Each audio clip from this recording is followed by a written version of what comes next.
G'day and welcome to Inforunners. I'm Execute, joined by Algared, Old Man Hurst himself, and Tom. Oh, that sounds a little bit. G'day and welcome to Inforunners. I'm Execute, joined by Algared, Old Man Hurst himself. I'm hearing my own stream. Hang on. Oh, mistakes on my end. Sorry. Yeah. So Tom, nice to see you. How you doing? I'm good. Thanks for having me. Yeah. I've got a question. Why is this episode called Schumacher? Because I can't spell. Clearly. Yeah, I mean, but why is it called Schumacher, Tom? Why would we call it Schumacher? I guess it's a reference to Michael Schumacher. Sorry? I guess it's a reference to Michael Schumacher. Yeah. Yes. But why would we use that with reference to you? Oh, okay. So my name is Tom Beckhäuser, and I'm a professional racing driver and Star-Citizen streamer, of course. Yeah. You just hit partner the other day, so congrats. Tom. I did, yes. Thank you very much. Just last Friday. Yeah. So if as an audience, you are sitting there going, you're looking for another Star-Citizen streamer to watch, check out Tom's channel. He's already hanging out with other community members as well. I see you hang out with Ark a fair bit as well. I'm good friends with Ark as well. Yeah, he's a funny guy.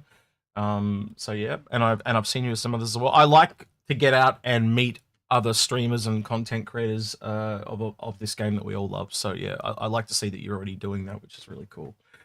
I need to do some work in the background, Algared, for a second as usual. So the question for you, Tom, is: are you into the racing scene in Star Citizen? I get that question a lot, actually. Yeah, I get it, might. So, but I'm getting the questions. I'm beating our community. So I'm a big fan of racing in Star Citizen, but I have to be honest. I've not put in the work, so I'm not very good at it. But I do intend to put in more time in the future. But I do like it a lot, and I hope to see more of it especially in the PU. I hope there'll be more stuff. Well, you were telling us just before stream too, you've actually got like a whole racing pit as part of your job. So it'd be kind of cool to see you utilize it. I'd love to see like a camera, like behind type thing, and a dash cam. Yeah, dash cam. We want a Come dash cam. We want like a rig cam. Convert my old racing sim to a Star Citizen racing sim. Well, I'd love to see you on the podium for like the demo rally, because that's all ground based. I also know Algared does a lot of stuff, but he does the ship racing with the Anzio, the Crux Cup and stuff. But your sim pit would lean itself more to the ground. Yeah. But you should get on that. You get a whole team in that. I'm waiting to see, and I'm surprised no one's done it yet, right? You have these teams where there's a content creator and then they have 3 or 4 other people supporting them. But I've yet to see an all content creator team where it's like 3 or 4 of them working in unison. I'd like to see that. So we'll see if that ever pops out, you know. That is. Maybe we should contact. I would really like to participate in Demo Rally sometime. Yeah. Maybe we should do that, Algared. Reach out to Paul and Space and Loken and see if we can do it like an Inforunners team. Yeah, maybe. Yeah. It's certainly something that we've been looking at in terms of the Crux Cup. So the Crux Cup is an endurance race we run. One of the tracks that we've got goes around Orison. It goes through each of the main platforms. About over the hour-long race, every ship needs to refuel at least once. They have to go to the hangars and refuel.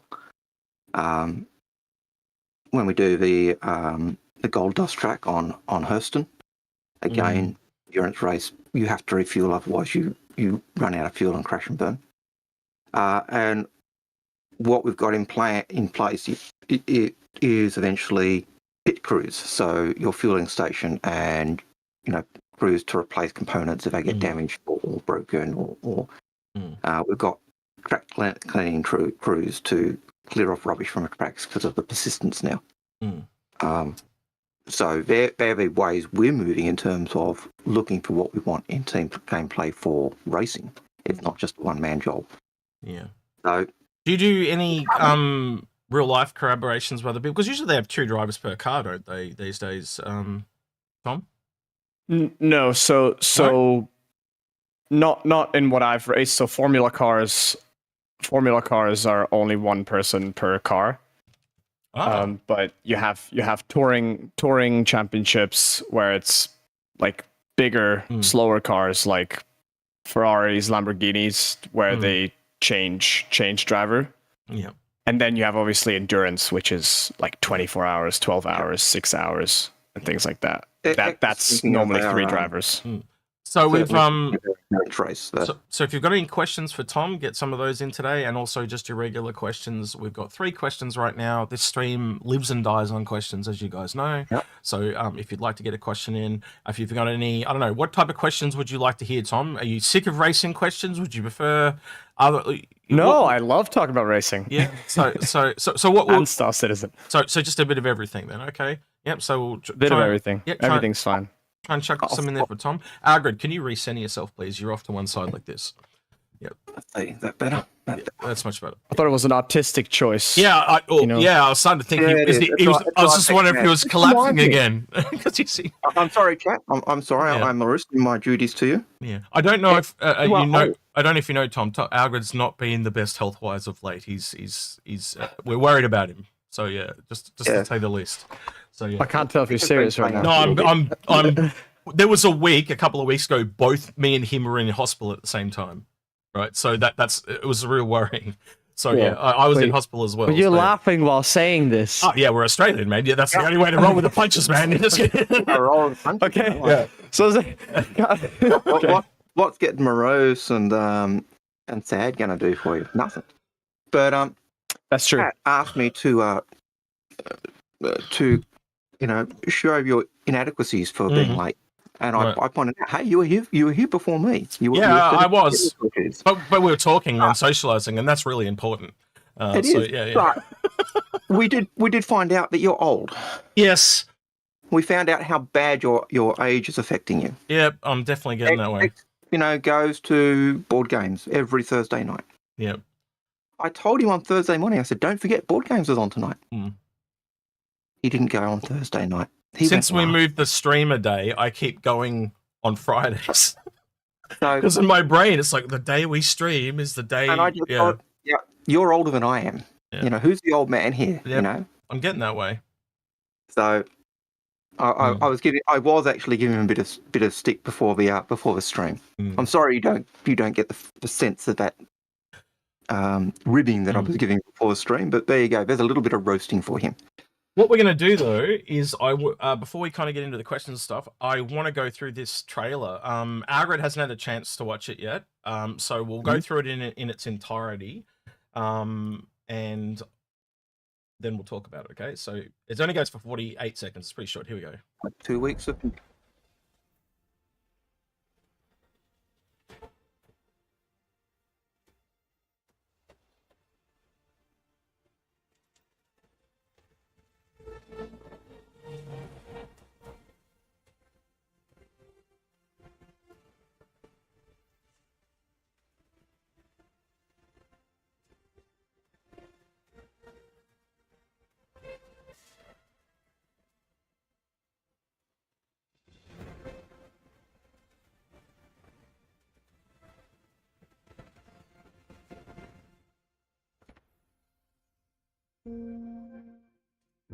Right, straight off the bat, production quality is way up on previous years, and that music is insanely good compared to other years.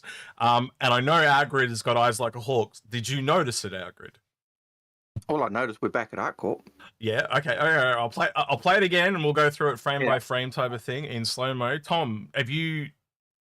I don't know. Tom, you tell me your thoughts. What did you pick up on, having watched it already? As we go back into it, and I'm going to mute it because we don't need the sound, obviously. Tom, did you? There's obviously a big ship that we don't have in the game right now. Yep. Right there, Algared. It's in almost every single freaking shot in this thing. That's the Polaris, and it appears all the way through this thing. Like, I think the Polaris is coming for Invictus. There is. And they did say 2 flyable ship. Well, here's the other thing. The second one's in here, and I haven't seen anyone else talking about it. And it's here. I'll stop it when it comes up. Yep. But we've already seen it before. Yeah, of course this is awkwardly making me wait, but And this, I think, looks like a scene from possibly Squadron. well, it's outside. Yeah. It looks like, I would say, Battle of Vega. Yeah. I'm wondering if we're getting well. Oh, Algared, you make a good point. 2 weeks, Squadron, Invictus, military. I wonder. I wonder, Algared. I wonder. Polaris again. Polaris again up here. Yeah. But is it just the externals, Algared? Is it the whole thing? Is it right? But Is that a medical Ursa? wait, I'll go back. Oh, you're right, Algared. It is a medical Ursa. That Good looks like spot. it is. Medical, so I'm just assuming medical Ursa. Yeah. Look, see the wheel, the back. Yep. That has a thing on the roof that's not in the normal Ursa. Yeah. Good spot, Algared. Good spot. But that's not the one I thought I saw. Okay. It's That's 2. I think it's coming up here. It's just here. You see it? Oh, the MPUV. Oh, Yeah. Be still, my beating heart. Be still. Yeah. Look at that. They changed it to a tractor beam, Algared. Yep. And it makes sense because Yeah. we know the tractor beams kind of are what claws are. Yeah. The only difference is the original MPUV had the claw for repairing and cutting, so it had the claw and the torch. So, Yeah. Yeah. but having a tractor beam makes sense for picking up cargo or things. So, yeah. And you'd remember the Squadron 42 bringing the prisoners in scene. It's got that skin on it. So this is the military MPUV. Is it the MPUM or the MPUR? I think it's, I don't know. Where do you think it's going to land, Algared? Name-wise, I don't think it's got the repair anymore because it's now a tractor beam. Yeah, I think the chassis of the MPUV should be standard. Well, it might just be MPU. Like they just cut off the variants and it's just like a naked MPUV. It's not MPU variants. It's MPU. It's just an MPU. Vehicle. And what gives it the variants is it containing a click onto the back. So every MPUV should have, every cab should have that tractor beam set up. And then the cab you put on the back, whether it's a cargo pod, the life pod, the medical pod, the search and rescue pod, whatever. I'm not willing to concede that we are going to have the Polaris in game due to server meshing requirements, but I think we'd all agree it's coming at Invictus, as in you can see it, and I think we'll probably be able to walk through it a bit like the Javelin tour. But I don't think we're getting it. I don't think the servers can't handle it. It's like the Reclaimer all over again. Tom, I don't know if you were around when that was out. When it dropped? Oh, no. When the Reclaimer released? Yeah, so it was like 2017. No, I was not. Yeah. So people were spawning them in, right? Because it's a really big ship and everyone wanted to have their own and walk around on their own, right? And they'd spawn them in and you'd get 15 on a server and the whole server would just die. We would... Oh, no. So you imagine that with a Polaris and you can see the problem. I'm afraid that there won't be an interior for Invictus anyway. I think I think we'll probably see a flyby, but that's just that's just my opinion. And I think you're spot on because FlameBOX in Twitch literally said it's confirmed as a flyby Spectrum post. So it's like it's just a part of the fleet then. Yeah, so it's not even a tour. And I saw people pointing out that the cockpit is the glass is solid. What's the word? Like solid, yeah. Yeah. Which kind of yeah. indicates that there might not be an interior for Invictus. It goes along with the monthly reports. So yeah. Okay. All right, we'll continue this, but the reason I haven't seen anything else, but maybe we'll see something else. Like I like to watch them in slow-mo like this because you just get more time to view stuff. No new ships there in the background. Yes, ours again. Interesting choice of Prospector. No, it's it's everyday people seeing the military being awed and wanting to join something bigger. Join the military. You want Exactly. it's Star Citizens. I think they're trying to emulate. They're trying to emulate you here. I think, Algared, just a bit. This is the Algared the younger years. Algared the younger years. We had more hair. Yeah. I thought they were emulating the captain of the Stanton. Yeah. All right. Yeah, close. Very close. True. So yeah, back at ArtCorp again. I do like the fact that we're at different places for the different events now, where it was always the same place with both of them. But I must admit that is looking pretty damn sexy. I'm loving the detailing on it. Yeah. I think you guys would agree. It's not quite what I expected, and what I mean by that is like up until now it's kind of been this smooth one color thing, so you haven't been kind of like, see how the shadows and that on? We haven't really had those dark shadows, so it's definitely, I'm getting a bit more of a stealth vibe. I don't know if you guys are getting that. I don't know, it's a huge ass ship, but do you know what I mean? Like, and it could also just because it's in the sunset, but yeah, I just look at it at a different perspective now. But that right there is actually a docking door, by the way, so that just kind of shows you that's there. So it kind of shows you how big it is. It's quite big. I was just gonna say it looks kind of small. It feels that way, but it's because it's the perspective with the people standing. Absolutely. I think it's a bit like my my view of the Odyssey. I always thought the Odyssey was exactly the same size as the character. I don't know why. It just came across that way. And at that time, we were doing one of our pre-show discussions. You saw, but the hangar's it's massive. It's so much bigger.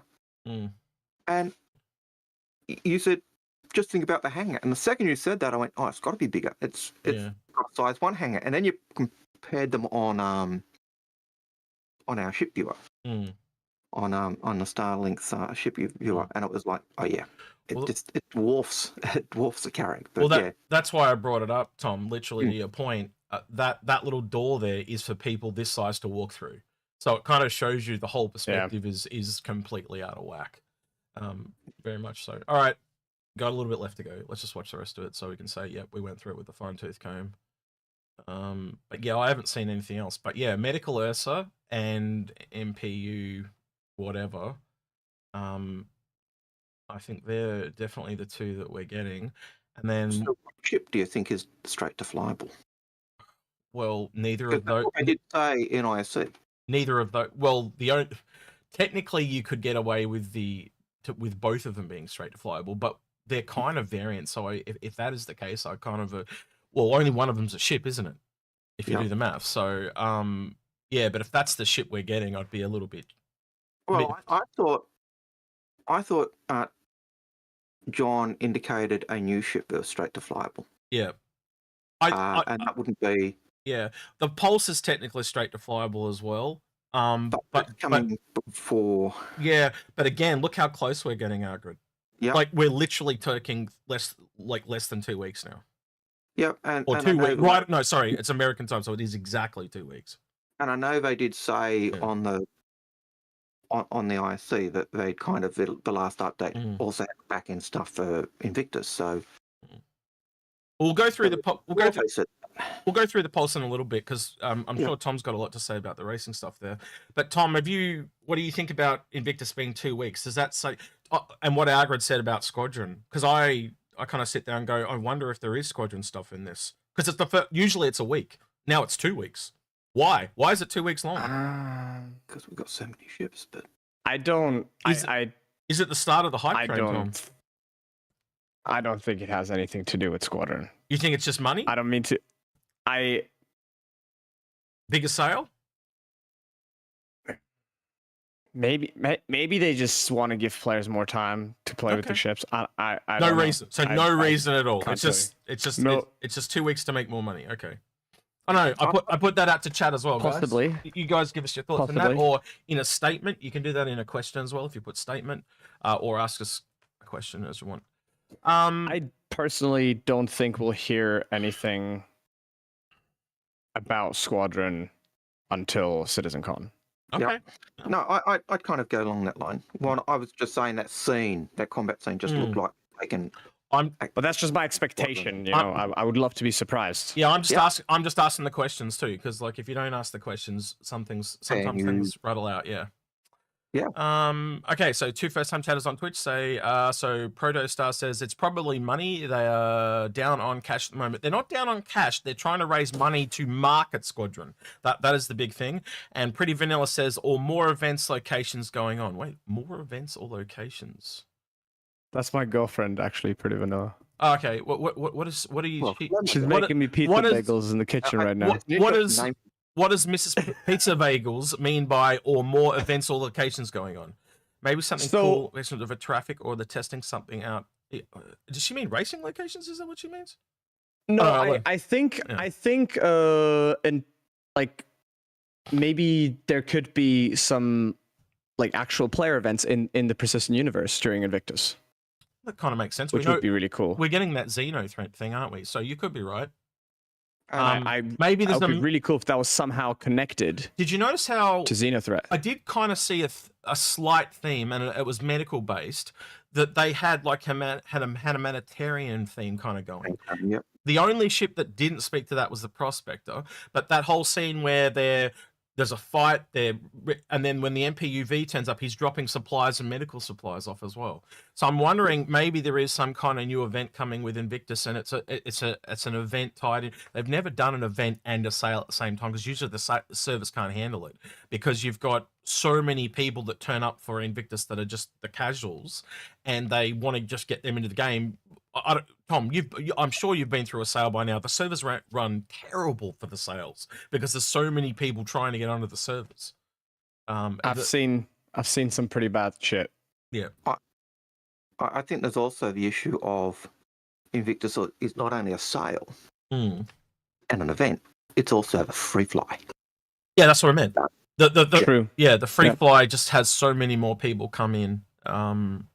I don't know if we're only getting a medical Ursa and an MPUV. You think there's going to be a referral reward for Invictus? It's pretty well. There's one every quarter, so I think there is a quarter coming up. But my whole point stands is look at what happened last year. It was so lackluster. We had the Fury, the Lynx, and the Storm. We had 2 vehicles and a ship that didn't even have a quantum drive. It's the same again. There's no ship there with a quantum drive. So old players like you and I found it lackluster. Yeah. But new players, I don't think would have found it lackluster. How long have you been playing Star Citizen, Tom? 2.5 years now. So I started in 3.17. So he's still a young'un. Well, yeah. Yes. Do you still find those sales? He was only born when the game was start. No, excuse. No. We have met, by the way, Tom, I should point this out. We've met people that were literally like 9 when this game was started, and they're now playing it in their 20s. Like, that's crazy to me. Like, that's how long the thing's taken. Like, it's it's going to be such a generational game. Sorry, To be fair, I was probably like 12 when the idea was pitched. Yep. So do you find things still exciting? You have a sales, or do you feel they are lackluster and there's not much meat on them? Do I find sales exciting? Well, do you find the events like Invictus? X was saying. So what he's saying is like, because he asked about. He said new players. Do they feel like you? I'd consider you a veteran now, Tom. Right? You've been here long enough to know. Like, have they lost their lackluster for you? Essentially, is what he's asking. Yeah. I definitely say that it's less exciting than when I was new to the game, but it always depends what they come up with, right? It always depends on what they bring us. If they suddenly drop 3 new ships straight to flyable at Invictus, I'll be very, very excited. So if we have Xenothreat Jumptown and new events and new locations and oil rigs and distribution centers and whatnot running, I'll be very excited. It's but the event, sorry, I'm kind of going off topic, but the sale itself, the Invictus launch week, I'd say it was more exciting when I was new. Yeah, agreed. And I think that the other thing I was one of the things we complain about. We say it's lackluster, but for anyone new, it's all just wow. Sorry, go on, Alex. Yeah, About a month from now, like too. seeing the expo halls for the first time. It is special. You know. The other thing I was going to say, we're going to add into this conversation in about a month from now, you've also got Alien Week. So I'm interested to see what they do for that, because the last 2 years we've had nothing. It was just a sale, no new ship.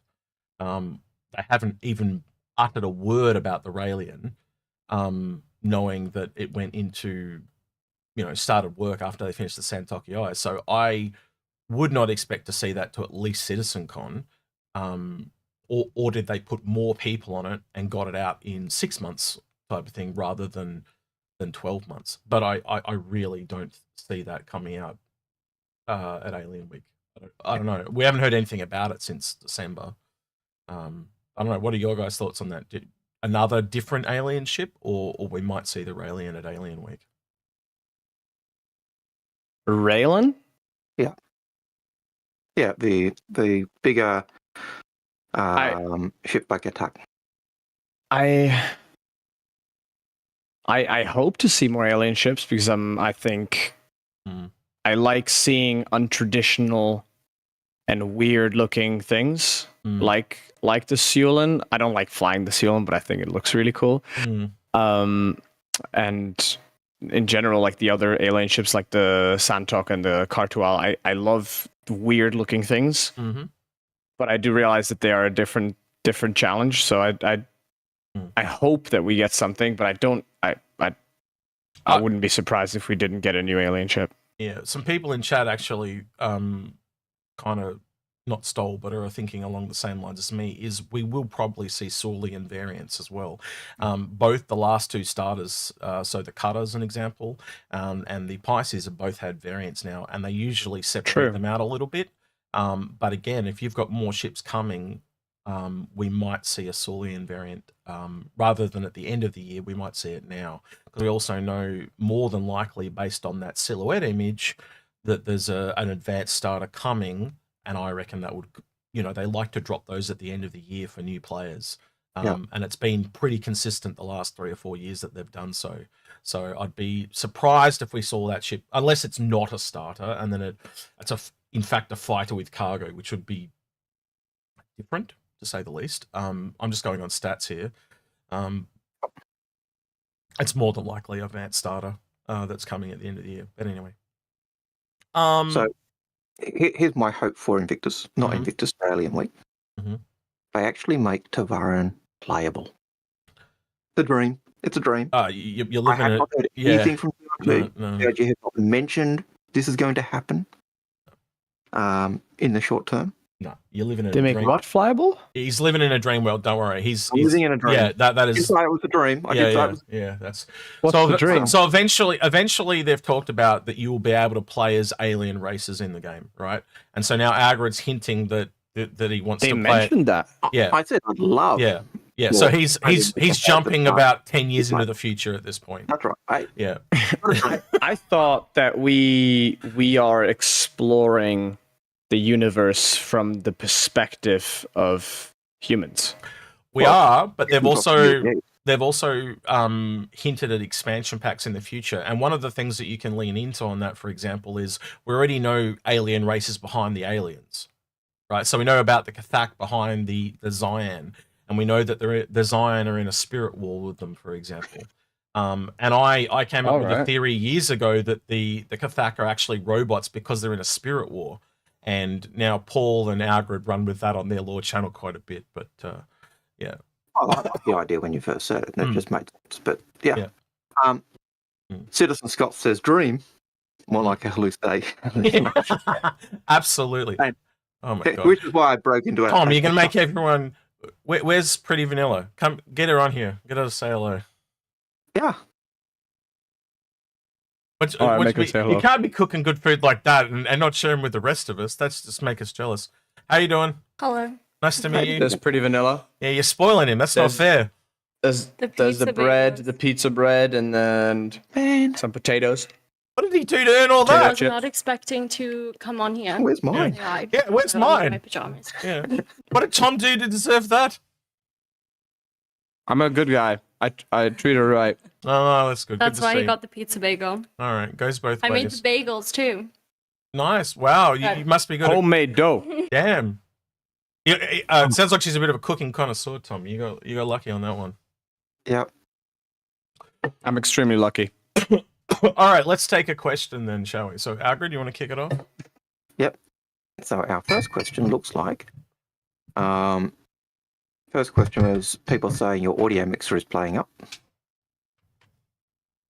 Just so you know. Okay. I think that was during the Invictus launch week video. Of course it is, because I forgot to tell you to turn it off. Yeah, I've got to turn it off. Yeah, sorry. Our apologies. I was supposed to remind him, but he jumped into it so quick. And I was in a flurry of conversation that I just forgot. Yeah.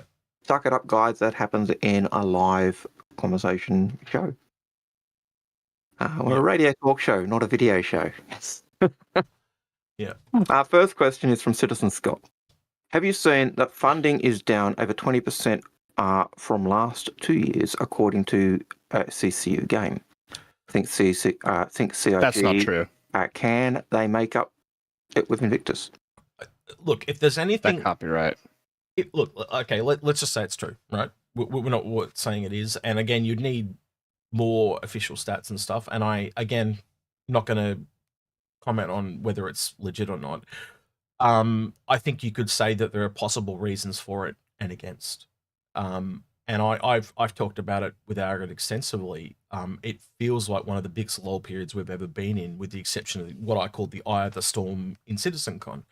And that we talked about this coming into it, didn't we, Algared? Going, it's going to get quieter and quieter just before release, and then there's and then you'll never see it again. And that's why we've always used that breaking of the dam analogy, because it's just being held back because they can't talk about it, and then it's just going to explode once Squadron's out the door. Like, the devs are going to be able to talk, and all it's just going to be a flurry of information. So yes, it's all. What's that saying? It's always darkest before the dawn. I think that's kind of relevant here. You know, it is, and and I've said it myself. Like, I'm feeling more burnout now than I've ever felt before, because there's just not as much content that's coming out. But Invictus will rejuvenate me, as it always does. And I always say that the distance from CitizenCon to Invictus is always shorter than from Invictus to CitizenCon.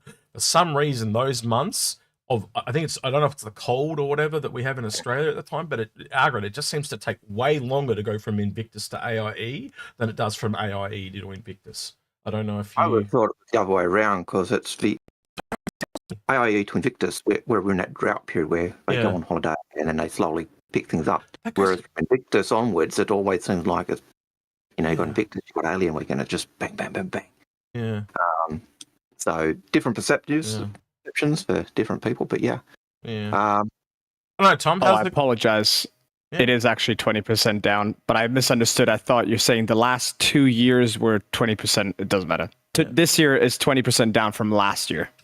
What 6 months goes quicker for you, Tom? The AIE to Invictus or Invictus to AIE? So now or after Invictus, which goes quicker? You know what I mean? Like, what seems to put, like, so as a young person, your time, we even talked about this before the show, the passage of time. So if you as a young person, which passage of time is going quicker of those 2 6 months periods?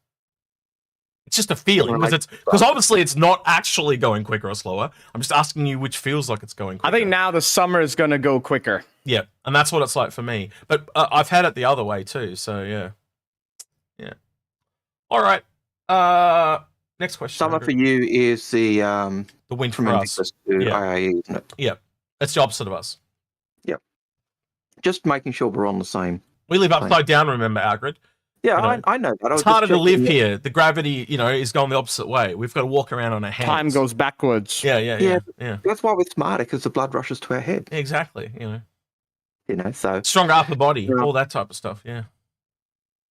Right. So if we're getting the medical Ursa, maybe Apollo. Is this a question? This is a question from Citizen Scott. Yep. If we get in the medical Ursa, maybe the Apollo, and they've dropped the price way down on the C8R. Do you think that means a medical 2.0 is coming soon? Yeah. Two-part question really there. He's not wrong though. You'd expect some stuff to come in with the Apollo. If they're also working on the Ursa Medivac, and we also know that Galaxy's kind of not far in tow, yeah, I could see some medical improvements in there. Medical Ursa possibly being the straight-to-flyable ship? But so could the MPUV. That's my whole point, right? They both can go. I know what you're saying. But you said straight to flyable.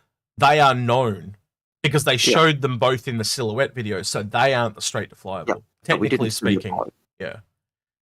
The Apollo, we saw that's a known vessel as well, though. They sold it at concept. A straight to flyable is something they've never sold at concept. Now, technically, neither of those were sold at concept, but they're also both known, so it's a grey area.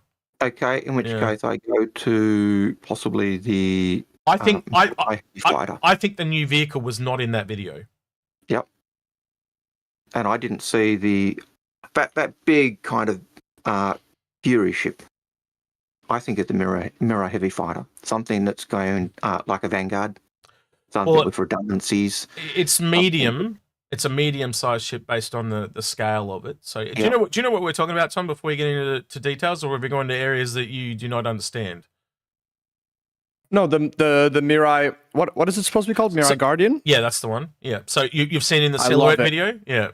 I absolutely love it, and I hope it's a great ship. What if I said to you that it really reminds me? Drake or great? Sorry?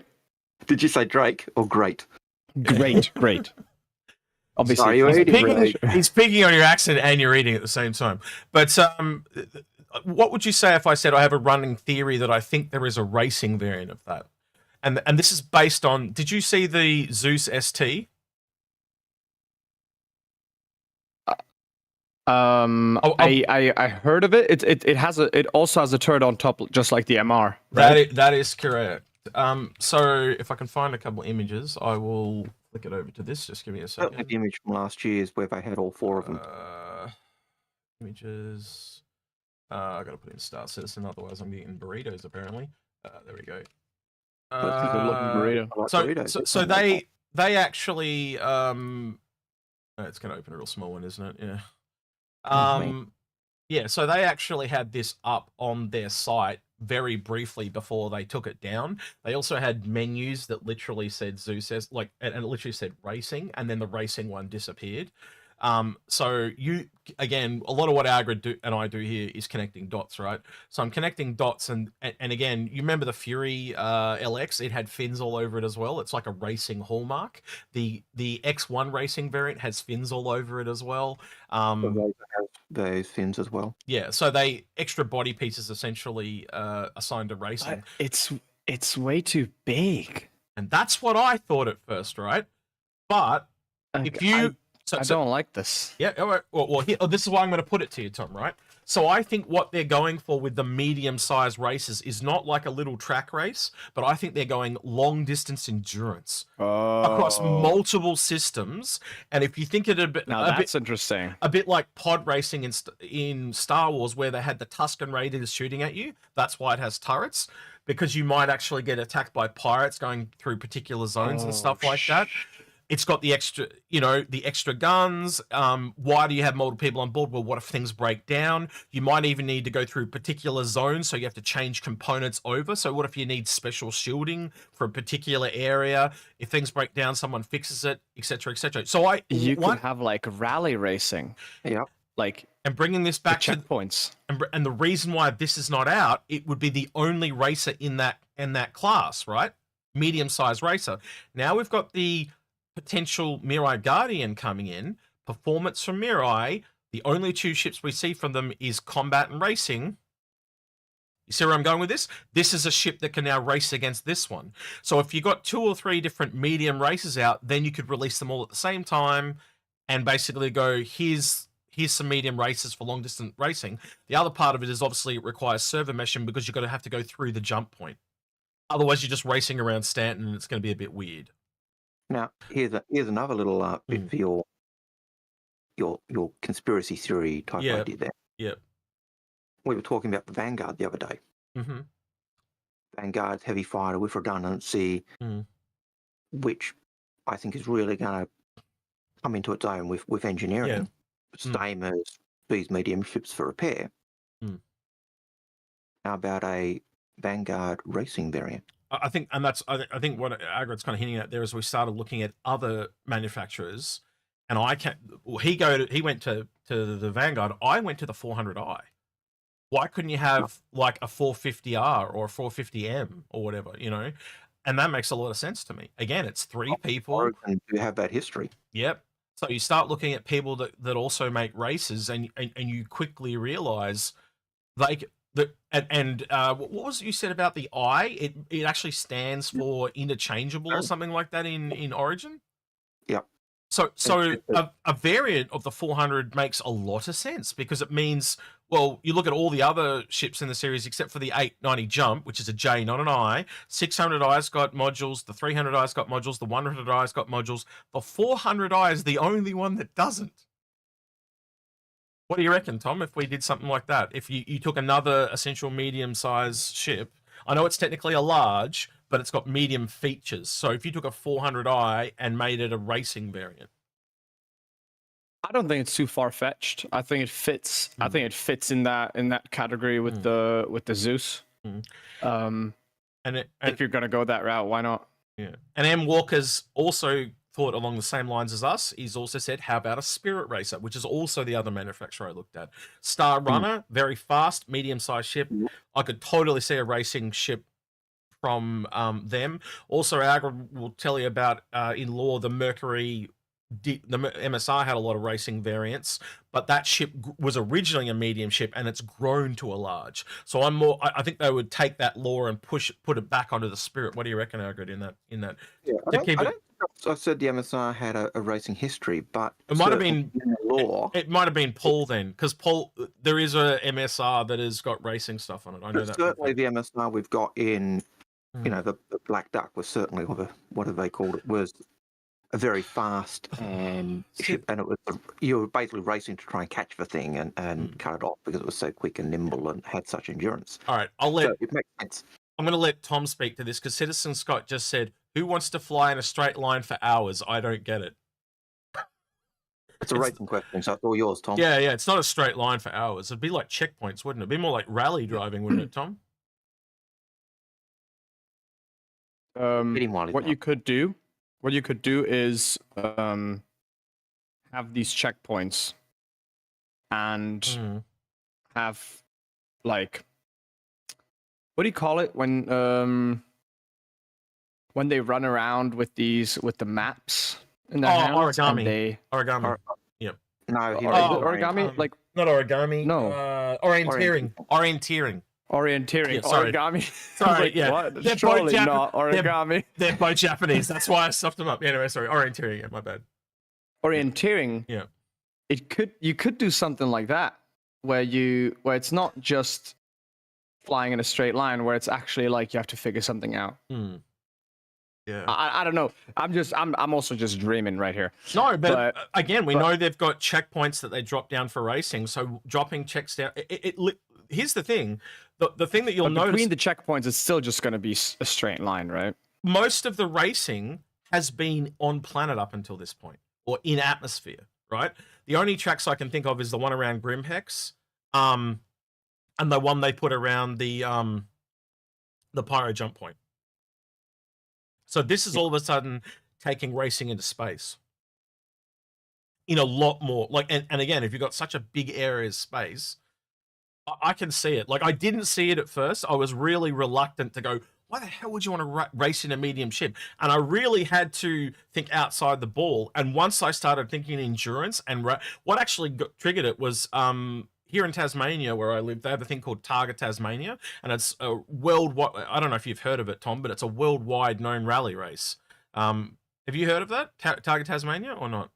Probably not. I'm afraid not. Okay, cool. I haven't even heard of it, X. That's how well known it is. Well, they come from all over. They have celebrities here and everything. Anyway, that was on, and that's I know that Australia has a lot of motorsport.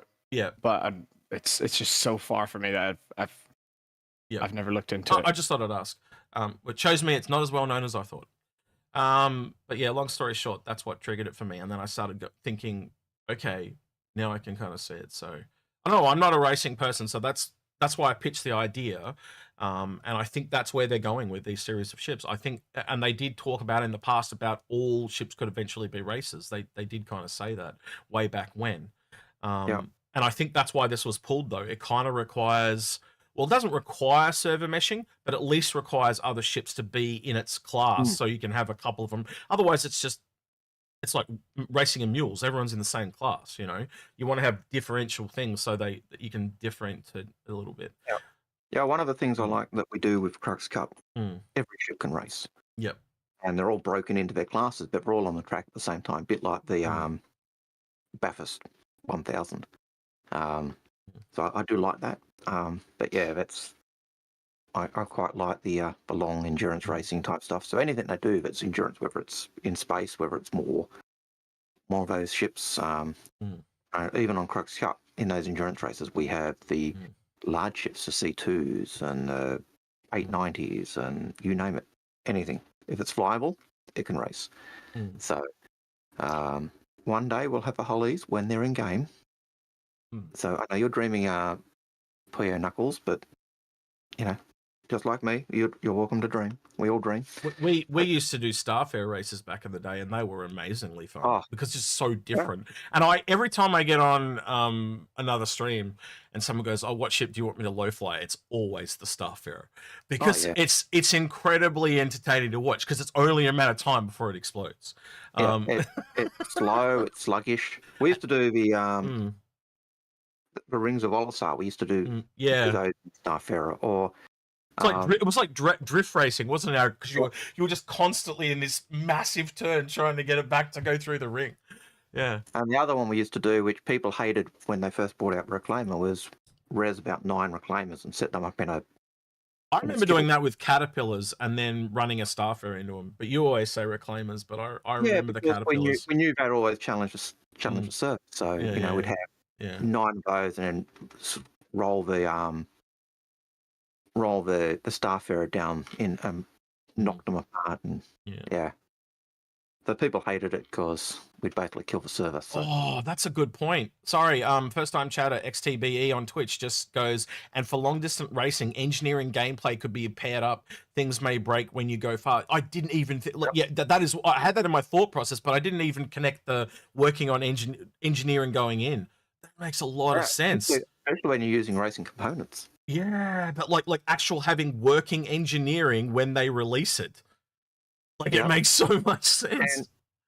And endurance racing, if you're so right, a long endurance race, having that ability to swap pilots is also something that benefits for the race as well. So you can cycle. That really benefit. Yeah, all 3 people are racers, and you cycle through the pilots. I didn't think of that either, Algared. That's a good point. That solves the issue. I'm sorry, I don't remember who asked that question, but it solves the issue with just going in a straight line doing nothing. Yeah. You're rotating. You're doing it. If you're trying to go as fast as possible, and the faster you go, the more durability loss you have of your components or overheating and whatnot. Well, like I said, you might be going through a special nebula or something like that, and you've got to put a certain shield on or tweak it to have resistances to that particular area. You might actually have to you might have to take the damage. You can take different risks. Yeah. You can say, hey, do I want to go faster and risk it, or I'm playing it safe? Like, do I go round the nebula and take more time, or go straight through? And here's the thought for you. Even if it was just a matter of you're watching the systems and it meant you had to do something similar to what you did in the Invictus, not the Xenastrat missions where you had to go to the terminal, find a bit, go back. Even if it was something simple like that, if you've got to do that to maintain the speed of your ship or the efficiency of your ship, that changes that from just being we've got to get this stuff before more people come to actually something that's actually very valuable and useful for the ship. So you're going to be paying attention. Well, let's put that other theory you had with this one, Algared. So one of the things we theorized is, what are you doing with the ship in your downtime, Tom? And we were wondering, what if it was good for smuggling as well? Because it's fast. Like, the little speedboats you see going between absolutely not Mexico, what is it? Cuba and America in the 70s. They used to have those really fast speedboats. So this would also be a good smuggling vessel, with my thoughts. But what do you think about that? I think they can do a lot of interesting stuff with illegal gameplay. Mm-hmm. So I'd like to see Bounty Hunting V2 come before that, because Yeah, I can see that. I'd like to see the option of when you kill someone, having the option what you want to do with them. Do you want to Yep. murder them? Do you want to arrest them? Mhm. Do you want to revive them? Do you want to negotiate with them? Do you want to, like, it's and when you arrest them, it's not just, oh, boom, they despawn, they sent to prison. Well, they're doing Right? that. Have you seen the stuff with the cryo storage, almost like Han Solo? Yes, and Yeah. I've actually been very upset about this because okay. they showed us like an Inside Star Citizen about this like a year ago, and then we never heard about it again. It's like he's never heard of what happened with the Reclaimer, Algared. Yeah, I know. Yeah. These young whippersnappers today, not here for the long run. That's right. No, this happens a lot, man. They'll show something and it just disappears, and you don't see it for. It's the nature of gaming Yeah, as well. yeah. The nature The of Reclaimer design. came out in 2017. We didn't get the gameplay until last year. Yeah. Just a 6 years, useless bro. shit 6 that years, flies bro. like a brick. Yeah. Yeah. For ages it was like that. But yeah, they talked about hacking last year as well. We haven't got that. They talked about upgraded medical. We haven't got that. So I'd hope we'd see that this year. And ships like the Zeus MR clearly speak to that gameplay. So my hope is when the MR comes online, we do get the bounty hunting stuff. That's my hope. But like they've also promised us at CitizenCon, no more ships without gameplay, They did. right? Yeah. And then we got the Scout, another scanning ship before scanning. So are we all? Best laid plans, man. They always try to do best laid plans. So yeah, I will totally be with you. This probably will go in. We won't get the bounty hunting. Absolutely. Well, think of the raft. So the raft came out was designed to come with cargo, and we've only kind of really we've got the boxes. And we've got more boxes coming, but we don't actually have the commodity train again yet. And that was like 2 years ago the raft came out. And that raft, I don't know if have you been in the raft how long's it been since you're in a raft? So go have a look at the raft, right? And just notice the complex geometry on top of that thing. That is actually, I don't know if you've heard this, but this is a speculation by us, but we believe that is a sky crane. So the whole thing folds out, and if you actually go up the top and the back of it, there's a console you stand at, and it literally talks about, I can't remember what they call it, but you can see the name of the console, and you stand there and you operate the crane, and the other person is moving the crane, right? So it's a two-person loading job. That whole raft is designed to unload whole seeds at speed. I was actually talking about this a while back. I was saying, as it is, I don't think the raft is justified, because if you're going to make a ship that's basically slow and weak and doesn't have any weapons, it should at least carry a lot of cargo or do something, right? And I don't think three 32 SCU crates are making up for the loss of everything else. Well, if you take the mole out of the Argo, something crane, sure. If you take the Argo out of the kind of, the lineup for Argo, Algared will tell you with lore. Well, Algared, I'll let you speak to it because Well, the mole is the one that's the outlier, because Argo started off on Earth. They were a company that actually repaired the rail tracks, so the mass transport system, and they developed a system that actually maintained it. They found that once they'd got this system working and smooth, they were losing profits, and that when they did their analysis, they worked out it wasn't on their end at all. The problem was the dockyards. They were just inefficient, so they created their own PUV to actually do the loading of ships and solve their problems. So they are a company that their ships really are. They're the stevedores of kind of like a logistics ship company is how I would look at them. Sorry. Almost like a logistics ship company. They work around the space stations. Yeah, so so all their ships kind of fit into that. And the other thing is that whole series specifically. Notice how you got to load. It's the only ship we have right now that you load outside the cargo. So it's an externally loaded ship, right? So yes, they showed video of the MPUs loading them, but I guarantee you when the raft is fully functional, that'll be the ship that's doing it. 3 boxes, and ironically, if you look at the way the whole sea is lined up and stuff like that, it's 3 boxes at a time that can be taken off. That's exactly how many the raft can pick up. 3 at a time. You actually made me think of something now. I think that this might also play into the new cargo update. Yep. You know, the cargo elevators. Mm-hmm. So they kind of hinted at the fact that the speed at which you are able to load and unload your ships might be significant. Yes. So that's when that might play into the strengths of the raft. I don't know. Well, I always go back to the whole Algared. They said the cargo that the whole E can carry is more valuable than the whole E itself. And think about how expensive the whole E is. That's like what, $700 odd US. So you put that into coming out and then multiplying that once it's actually in game and the game's released. That's a lot of cargo, you know. And the time to load a whole E, and then that other thing, the new thing about loading it on and off in the correct order. Holies are going to be a logistical nightmare. No. So yeah, we got a lot of the cargo gun players. You might a lot more complicated than we realize. I think you're right. You might need some additional smaller logistics craft to handle the whole E. Yeah. Maybe you're all right with the raft. Maybe the raft is designed for this exact purpose. I would have thought maybe bigger logistics crafts, because like you can't get much smaller in a logistic craft than an Argo. Well, you've also got to realize that the whole series, like the A and B can go down to planet, but the C, D, and E, they're space locked. They can't go down a planet without and land on planets. So, and they also without can't unloading. Yeah, and they essentially have to be unloaded in space. Like you realize very quickly, it's like if we are hand unloading and tractor beam unloading, that is hugely slow. But as soon as you make it a ship or like AKA a sky crane, it speeds it up quite significantly. It is literally almost like a requirement. Like you need it, or it's just going to be way too slow. It's just like right now we have a bar.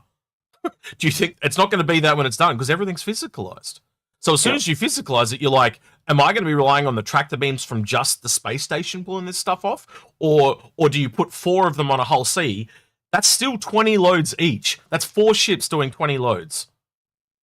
Yep. It's still slow. Remember that, like, in lore, a lot of ship captains of the whole series actually will buy or used to buy the MPUVs when Argo had finished with them, when Argo had said, these have passed their service life. They are no longer fit for service. They'd sell them off and people would use them to actually offload and help offload and load their ships to do stuff. So that's how good the Argo ships are supposed to be in terms of being for that stevedoring type ability. But also, with the cargo refactor, or I don't want to call it cargo refactor. We already the new cargo elevator updates, and no more magical cargo popping up unless you wait. How's that going to work in space? So you're answering. Are you going to be moving it? Are you going to be like where are you going to be moving it to? Or are they just going to settle with it? Just despawning for now. So the only option the only ship we can compare right now is the Hull C, but the Hull C has tractor beams on it, so it can help unload itself. We know the space stations are most likely going to have them as well, but then where are you going to put it? Well, again, certain ones, the ones that have the cargo center, externally on the outside, they have this cargo. I think you physically are going to have to unload it from your ship to the station, like physically do it. Onto those. Was this going to be an open hangar door and you just dump it in on the outside? I think you will actually connect it to the outside of the station. Oh, so there's going to be a cargo grid on the exterior of the station. They're there already. They just have boxes on them. You can go there and see them. And again, Okay. me and Algared talked about the hangar for years. Like, you can walk around the internals of your hangar right now, and you can see all the stuff they've planned out. You can see, you can literally. We saw the cargo elevator, and we said, "This is where your cargo is going to come up." You can go in and you can see the respawn hangars for NPCs that are probably going to walk out and load your cargo for you. You can see the drones and the loading vessels for helping you load the cargo. You can see the fuel trucks and it's all there. But walk around your hangar and you can see that what's coming in the future just by walking around that hangar. It's all there. There's all these doors, respawn doors, and it also changes based on the size of your hangar. You start with small and then go up to like a really big reclaimer size one. You can see all these different respawn things. They're all there. They've already got it all planned out. Just gotta walk around and look. We how many years ago was this, Algared? 3-4 years ago? I think we were looking at this. Like, it's been a while, but yeah. But the problem is most people don't see that stuff because they run everywhere. And that's why I walk it. That's why I like walking everywhere. Yeah. You see the minute detail and the little. All right, just a reminder: if you've got any questions for Tom or us, hit us up in the questions. We should start answering questions because the we don't have roll that, has gone long. yeah, we don't have we don't have that many left though. We've probably only got about 15 there. Tom, if you want to see the questions, they're in a channel called Stream Questions. You should have access to that above. Oh, sorry. No. I just thought if you want to see them, and the ones that this to are the ones that we've answered. Yep. And red ones are from YouTube, and the purple ones are from Twitch. If that helps you out, can you see it all? The ones that you've done what to? The emoji. So see, we've done the little emoji on the ones. Okay. Yeah, Yeah. the thumbs up. So we just thumbs up them to say we've done that one. It's Yeah. done. Yep. And we just work our way through the questions, and because the bot pulls them all and shoves them there. Yeah, allows us to talk about them as long as we want, basically. Then instead of just like rapid firing through them and So like that we don't lose them on the street. So you've shown us your bot. This is our bot, by the way. So you actually get to see our bot in action for it. Yeah. It's very cool. Very well done. Yeah. So Right. Next one, Algared. So Flambeau X XO says, what ships are you excited to load the medical Ursa Nursa? I like that Nursa. Yeah, Nursa's funny. That's gonna stick. The Nursa medical. I like it. Yeah. That will stick. Yeah. To make it. I'm using that. Yeah, that's very good. Very clever, Flame. Yeah, I like it. Nursa. The Nursa. I like it. It fits that medical name, you know. Yeah. And it's not that good, so it's just a nurse. It's not the full-on doctor. I can see the Heartseeker pin art type thing on the side of it. Oh, going, yeah. Hello? Yeah. It's the new Valentine's Day ship, Yeah. the nurse. You know. Yeah. Yeah. What's that from? Hello Nurse. I'm trying to remember what that's from. Oh, probably Hello Doctor. No. It's an old TV show. Hello Nurse. Okay. I actually agree. I actually agree with Spicy Wolf there. Hi, Spicy Wolf, by the way. Someone from my stream. Yep. I agree. I think it'd be really, really cool if the Hull E becomes a ship that sits at the docking collar for a very, very long time. Well, see, takes a long time to load and unload. So it's like a big operation. If you think of it like the whole series going through stations, right? You are going to have to organize your cargo to go off and on at the right places because you're not going to unload. Yeah, I didn't if you're even going think through, of that. if you're going on like a train, right? So you're essentially going through multiple stations to drop stuff off. You might, if you're in a certain ship, you might be emptying yourself as you go out. But if you're going from, say, you're in a whole D or E, and you're going from you know, that ship's so big, you're just going to come into ArcCorp and then you're going to go straight out into the next system. You're only going to ever stop once. So you're just going to drop some stuff off, take some more stuff on and go. So you actually have to organize stuff on and off. That's where the player can make the difference, right? This is why I said, if you're stupid, you're gonna do it the wrong way around. Exactly. You're understanding. That's why I said it's a nightmare. It's a logistical nightmare. You've got, if you don't do it right, it's going to take. So it's going to be a full-time job on some of these ships. One person's just going to be doing logistics, you know, and then there's an engineer and there's all that. So like when you look at certain terminals in those ships, you don't realize like that person is probably going to be sitting there going, we need to unload this shit when we get there. And we've got this shit to take in when we get there. That's a full-time job, especially on a ship that big. And you're going to be out of the pump because the longer you take, the more money you're losing. It's just like real life. It's crazy. Thank you for the super chat, Arthur Vendelay, $8 Australian. Appreciate that, mate. Yep. Always love that coffee in the morning. So yeah, thank you. Never demanded, never expected, but always appreciated. All right, so let's get back to Flambeau's question. So, what ships do we think that the NERSA would be best for? I think the Galaxy has to be the top contender. It pretty much looks like it's made for that thing. So we when I say we, I mean me and Algared and Paul. But I'm sure we're not the only ones in the community that did that. But when the Galaxy dropped, there's an elevator that is perfectly sized for the Ursa, and we've been theorizing it even before then about one. But to us, that just confirmed that one was coming, Tom. So I have to think of the Galaxy in that regard. Is there any other ships that you can think of that the Ursa would be good for? But I think C2 is a pretty common one, yeah, and the Connie, which is basically any ship that fits it, yeah, makes it a bit of a Swiss Army knife. I mean, yeah, I'd say any ship that fits it. Definitely the Carrack. Yeah. Oh yes. Because it's even got medical bay. In that regard, the 890 jump would be another good one because you've got the updated medical bay as well. Yep. It's pretty much anything that can hold it. It just gives us another tool in the tool belt type of thing, you know. So I think that's the cool thing about some of the bigger ships. They just have a bit more flexibility. You know, when you're in a small ship, you essentially have to take the ship that does that job. You know, and you have to go all the way back and get one. So and I get Helgren's point in chat. He says, I don't want to go back to work when I get home from work. and that's always a danger of games that are in that simulation where activities you're doing can become work. But it does give you that ability to. It's also the counter to that is also you don't want to come home and be bored out of your brain doing. Well, I think the easy way to look at Algared is if he's actually doing that as a job, then that's not the profession in him. He wants to play something else. But you might get a guy that's like, I don't know, they're having to be a racing car driver or some other profession and they might be really into cargo. So that's different for them. So you got to have gameplay for all types. Essentially, is what I'm saying. And I think having like if it's too simple. If it's just click a button, then it's boring. But if I've got to do other things that, I can just take my cargo and just load it up any mishmash. Have the game just do it automatically, spend time, go make a coffee, come back, to go off. I wonder if years from now, someone finds out they're really good at logistics and they end up getting a real life job doing logistics off playing, say, something like this.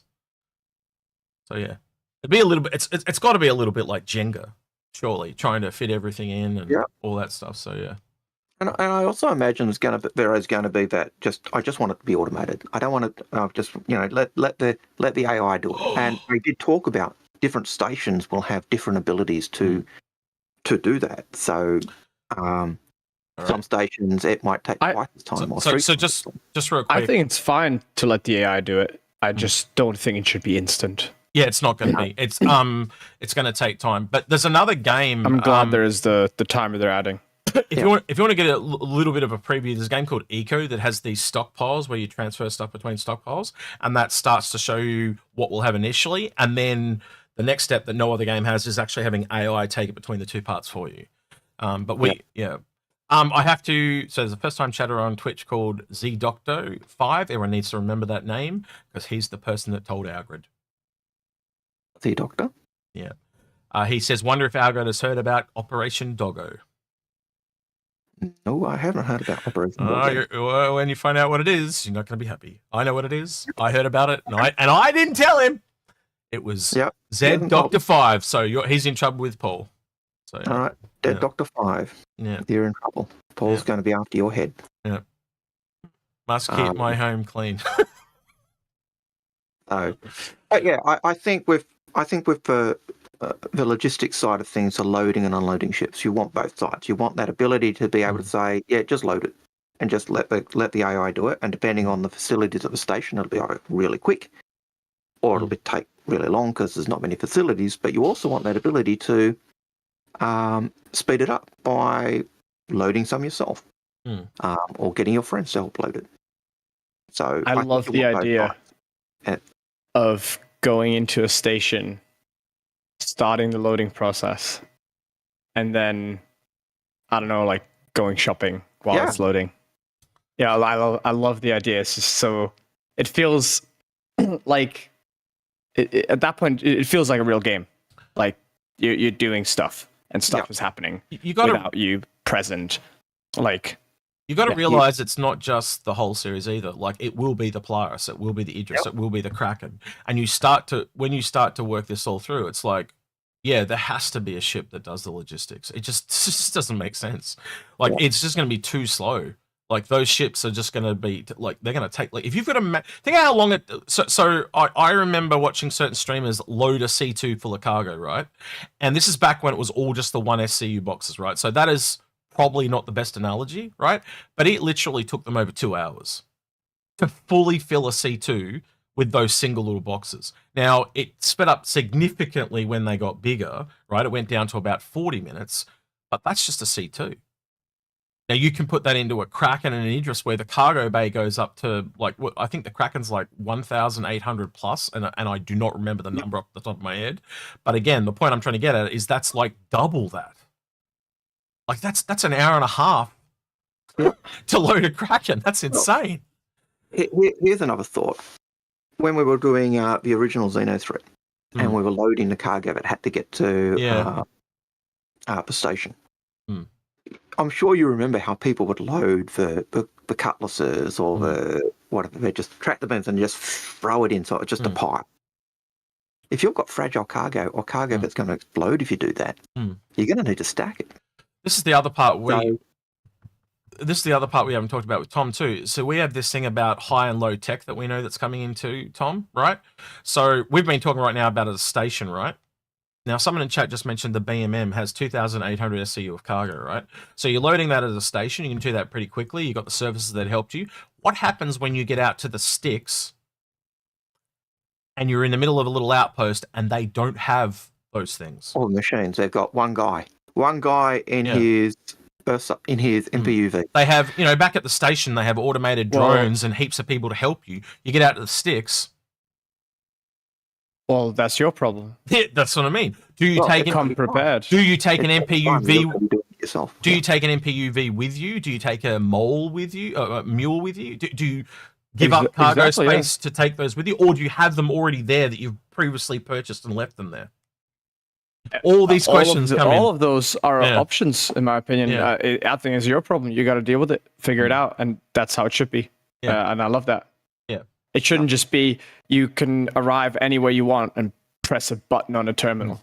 And that's so boring to me. Yeah, and the other thing we haven't got into is right now most of the hangars in game are just AeroView. We know there are different levels of tech coming. So you've got the Revel and York, you've got the Safeland, you've got the VFG industrial ones. What we're assuming is it's much like what they do with other stuff in game. They build one, get it fully working, and then roll the others out. And because that's the middle of the design language of AeroView. AeroView is a company name. Hang on. Hangar. Yeah. Sorry. Great points in chat though. To execute, you're saying that we're going to arrive at a small outpost without any of that infrastructure. The demand is probably not going to be that high either then. Exactly. But again, you never know. What if it's a player-owned one and they're rolling out like an entire... So they've started with an outpost and they're about to build up. That one. Well, you just don't know. That's the thing. Like, what if there's a gold rush boom that's just happened and you're the first ship there and it's like, I want to get all this cargo out because I know I'm going to sell all of it. You just don't know. Just dump it on the grass. Citizen Scott in chat said, that's when you put out a service beacon. Yeah, you would. So again, great. You could pay other players. You could pay other players in that are nearby. Humanitarian aid. There's just been a massive viral outbreak, and everyone there would be helping you pull it out as well. So, and we know CIG have talked about those types of things being things to do. We know in game there's even or in lore there's planets that are going through that, and there's humanitarian aid going to those planets.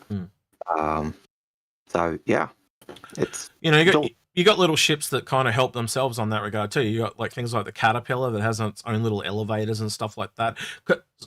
the advantage of a caterpillar, right? So you put this against the C2 as an example, and I'm just showing this out as a thought experiment, right? The C2, you've got you walk in the front or you walk in the back, right? But the caterpillar, it literally has elevators on all sides. If you were in a race where you had unlimited number of people, the caterpillar would clearly win because it's just got more options to go in and out.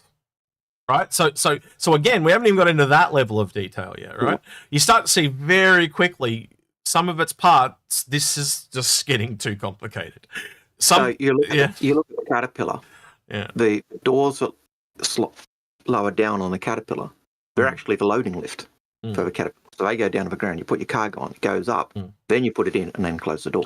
And then let's make that more difficult, Algared. Now I put it in space. Yep. The advantage is gone again. Because so yin and yang. Yeah. So certain ships are going to be better at certain things. Like again, there's a tractor beam on the Caterpillar, but there's no tractor beam on the Hercules. You see what I mean? So even just taking two ships like that and comparing them, you start to realize that there's all these nuances that we just have not looked at across the board. And you can do that with a lot of ships. We are in our infancy of what we're about to see with ships across the board. And we're only starting to see that now with the flight model, with master modes coming in and stuff like that. What's your take on master modes while I got you here, Tom, too? Are you liking it, or are you not liking the changes, or is it just that new thing struggle that I think a lot of us are going through? Because it's been the same thing for so long, and now it's changing. People are like, resistance to change. So some of the PvPers might hate me for this, say it's just because you're not good at PvP. But I don't mind it. I'm quite neutral to it, towards it.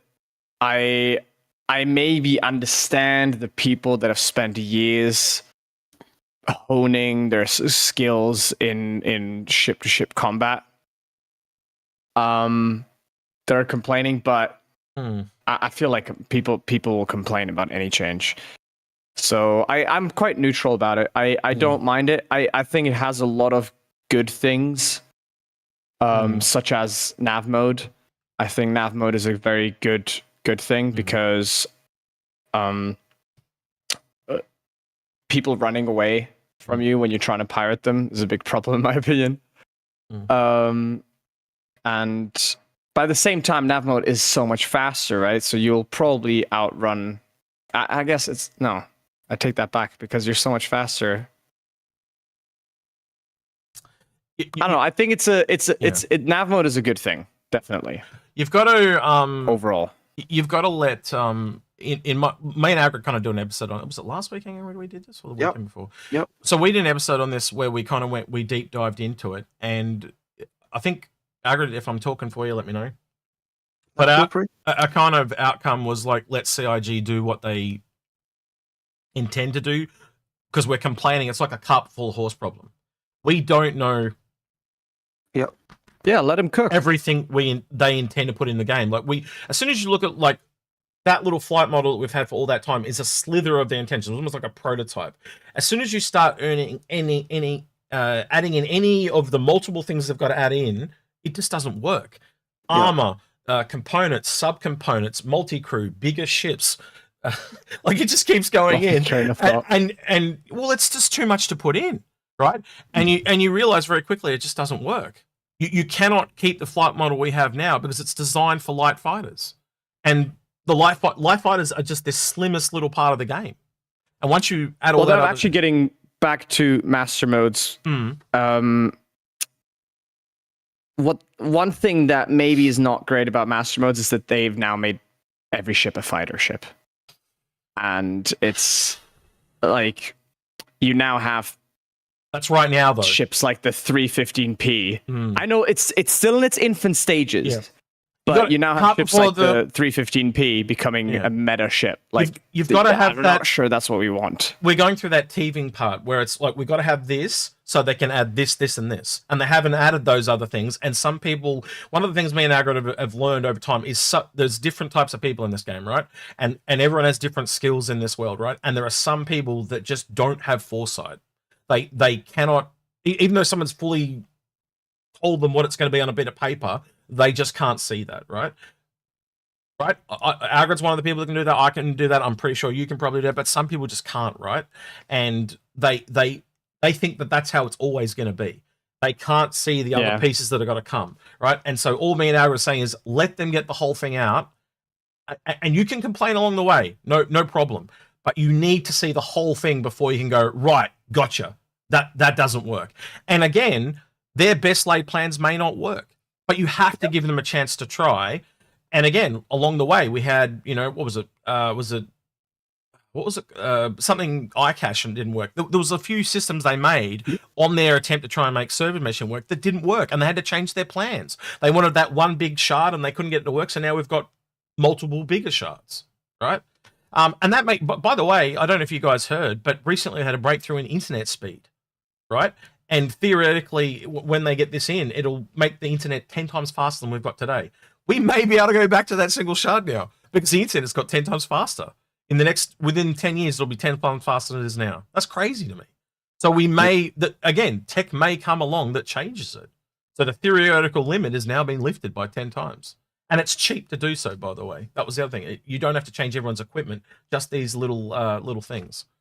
Obviously, everything is still going to be rebalanced. Yep. Throughout, for many patches to come, things are going to be rebalanced, and I think there's just no point in screaming and crying and kicking right now about something that's so fresh. And I don't think us as kind of viewers or non-game developers, they're in full-time jobs in a team trying to work on this shit. No one of us content creators or viewers or whoever, even if we got all of us together, I still don't think we'll be at the same skill level that they're at trying to plan this thing out. Right? That doesn't mean that they don't fuck up. No, it does not. But they're way less likely to than us. They're only human too. That's true. Yes. Yeah. Of course. And that's the nature. But as we've often said, that's the nature of game development. You say this is what we want to do. It's research, isn't it? Let's do this. We'll try and work it out. Okay, it doesn't work because of X, Y, and Z. I remember the great freelancer debacle. Yeah. And I know you know this as well. Mm. Back in the day, people said, do the freelancer this way, it'll look better. Sergi said, no, it doesn't. We've tried it. No, do it this way. Everyone kept saying, do it this way. I said, okay, fine. They did it that way, and everyone says, change it back. Yeah. It's hopeless. He's talking about the cockpit, Tom. So back in the day, they took 2 days to redo it, and then everyone's like, it doesn't work. And ever since that day, we tried it. It doesn't work. And I was there going, don't do this. Because as soon as you do this and you're wrong, they're going to not share stuff with and not ask us out. And ever since that day, they've just been pulling back ever since. And what happened? Wait, what? I'm sorry. What happened with? So they used to share. Cockpit? They used to share everything with us, right? They'd ask us our opinions on clothing, everything, and all this stuff. And the first thing that happened was there was this cockpit, and certain people didn't like this cockpit, right? Of the freelancer. We're going way back to 2012, 2013. Way back. And this big group of people were complaining that the cockpit should be this certain way, and so they took 2 days to redo the cockpit. Remodel it how people suggested, and it was even worse. And the devs were saying it won't work that way. It'll be even worse. We've concepted it out, and it won't work. And they listened to these idiots and took 2 days to do it. And then the idiots went, "Oh yeah, you're right. It doesn't work." And so they went, "Right, you don't know what you're talking about. We're never going to listen to you again." And so ever since that day, they've just been. Now they don't talk about anything. Oh no. Yeah. And I was standing there going, don't do this. They're never going to share shit with us ever again. And that's just what's happened. Well, I think they still share stuff. They just don't listen to us as much and change it. And sometimes the things people have said and the suggestions people made sense. So, I'm sure you remember the original Phoenix with the shower in the hallway. Mm. It looked weird. It just didn't fit. It didn't have any sense of this is luxury, which ties in with what we were saying yesterday. We'll have to do a show on that, doing that whole discussion of the Phoenix and luxury and what it means. I will do that on one condition. Yeah? You can never mention it again. Not fucking once. Never, ever fucking again. We do one episode and it's dead. We'll get Paul in, get you in, get anyone you want to get in. I'll get Joe Run in, I'll get Stim in, anyone that's a $400 lover, and we'll just beat it out, and you never mention it again. For my sanity. That idea we were talking about yesterday, of it picked up, the size and everything else. All of those things I think are relevant to why the Phoenix is not really as luxurious as you want it to be. And yet there is an element it's not that I want it to be. I just don't think it works luxury-wise. We'll leave it at that. Yeah. And you've lost Tom. Look at him. He's rolling his eyes. He's rolling his eyes. Look, you've lost him. It's like, what is he talking about? I have no idea. Put him to sleep. Yeah. He gives 0 fucks about the Phoenix. All right, let's move on. Okay, I'll help you out. Tom. All right. So 350R. Our great Galactic Gears commentator said, why would you put a bed in a racing ship? So you're a racer. Why would you put a bed in a racing ship? Honestly, I think you wouldn't. And we're reading into a random choice someone made a long time ago that isn't necessarily justified. What would you change that to then in that ship? What would you it's extra. I don't think the 350R should even exist, so I'm gonna because I actually expected this to be the response in a sense. I'm gonna posit to you, it's actually an endurance racer. Yeah, I think it is too. You've got your co-pilot. So it's going to be 2 people, one sleeping, one racing, and then you flop. Sorry. So it's going to be okay. Yeah. Yeah, I think the thing that, again, it's gone back to those medium things. I think we're going to start to see endurance as a different form of racing, like this long haul, massive race. Like I could literally see a race that's right around the outside of the solar system, and it goes. Like they said, just to visit every system in the game would take 22 days. Just to visit, right? So is that like a week to go right around the outside? Eventually, I can see that as an event. Cycle the system or something like that, they'll call it. I don't know. You know what I mean? Like just this massive endurance race. And big prizes. I guess once you have more star systems, the amount of possibilities opens up, and then I guess the sky's the limit. I don't know, but as of right now, I think the 350R is just, I don't know. Someone thought it was cool. You know that meme? It is a holdover. It is a holdover from the older ships, by the way. It may need to be changed or reworked. And it certainly does tie back to the old idea of what beds before. Generally, could log out. Generally, the older a ship is, Tom, the more problems it has. So all the ones back near Kickstarter have all had to have reworks, and that was one of them. The 300 series goes all the way back to Kickstarter. The original. Okay. Yeah. So as soon as you take like the Caterpillar wasn't at Kickstarter, but it was shown off and then sold briefly afterwards. But there was 5 core ships, which was the Aurora, the Connie. I'm going to butcher this. The Freelancer. That's the 300i and 300i and what? The Hornet. And the Hornet, yeah. Those were the original 5. So they have the biggest problems essentially. And things like the Retaliator and Caterpillar and Starfarer were briefly after that, and they also have massive issues. So again, because they didn't know how to make these ships, right? As the pipeline is like, it's going to be one of the most interesting things that will eventually come out is John Crew and all the people that worked on ships sitting down and going, look how this ship pipeline has evolved. And we've seen little sneak peeks of it over the years. And you remember those massive big graphs they used to have, Algared? And now it's down to like 1 page, where previously it was like this huge big thing on a whiteboard. And now it's down to like, they've got it really trimmed now. So I don't think this ship will be competing with traditional racing ships, though. Like it's going to be something like you said, where it's around